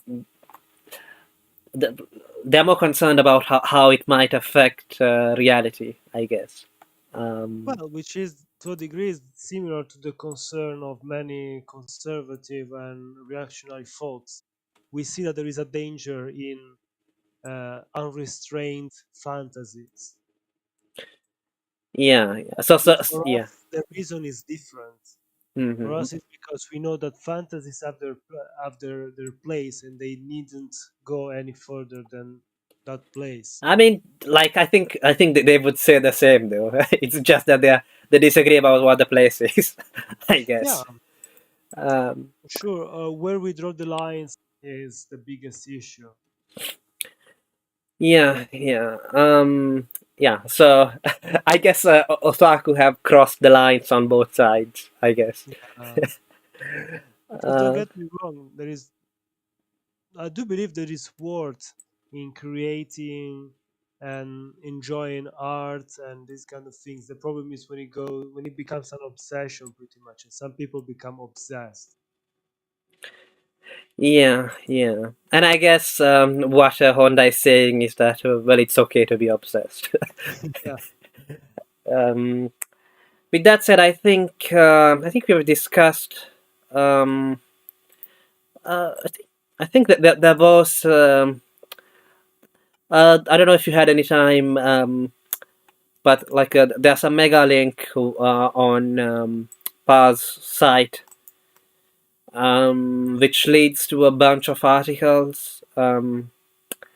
Most Yeah, of I them, haven't time unfortunately, to read them, sadly. yeah, most of them aren't translated. But there was, I think, um, one academic article in English, which is kind of about. That's a depiction of him. Drawing it. Oh, was that a depiction of it? I do believe so. uh, Like a caricature. is this is this the right document? Uh, no, these are just because Hmm. he has archived his novels and books here. Alas, I cannot read Japanese. What's this with with Mary? And the Chinese. I don't know, unless he's trying to say that Jesus wasn't popular, but I don't know. A little bit of a stretch. For Yeah, sure, it was is liked by many, but unpopular? I don't think so. yeah. He was more unpopular with the authorities, I guess. Yeah, Though, yeah, but but it was popular. That's why the Pharisees wanted to kill him, and they didn't realize that was part of the plan, and we were playing into God's yeah. I plan. mean, but the people too, I guess. Even though they were egged on by the Pharisees, when Pontius Pilate asked the people, they didn't. They didn't. They didn't exactly they didn't take Jesus aside there, but so That's because people are easily swayed by certain figures. yeah, which should tell you that popularity doesn't really count for much. Yep. Um, yeah. Uh, was it this regenerating class? Um, oh, Neoliberal Japan. Hmm. could be this. I would have to open it in a browser. Never mind that. Because the reason why I wanted to have a look at that is that it comments a bit. It's obviously leftists who wrote it, but it comments a bit about the contradiction between being against love capitalism and being an otaku. At the same time, yeah, Yeah, consuming, being a consumer. yeah. And I guess that he tried to provide some answers or whatever, but Well, again, I do believe that needs to be one has to realize exactly like you was saying that we live in this situation and not to. The problem is for me the important thing is not to let it go out of control, not to let it go out of hand. If you enjoy something, I agree, enjoy it to the right degree. For example, I liked Made in Abyss enough.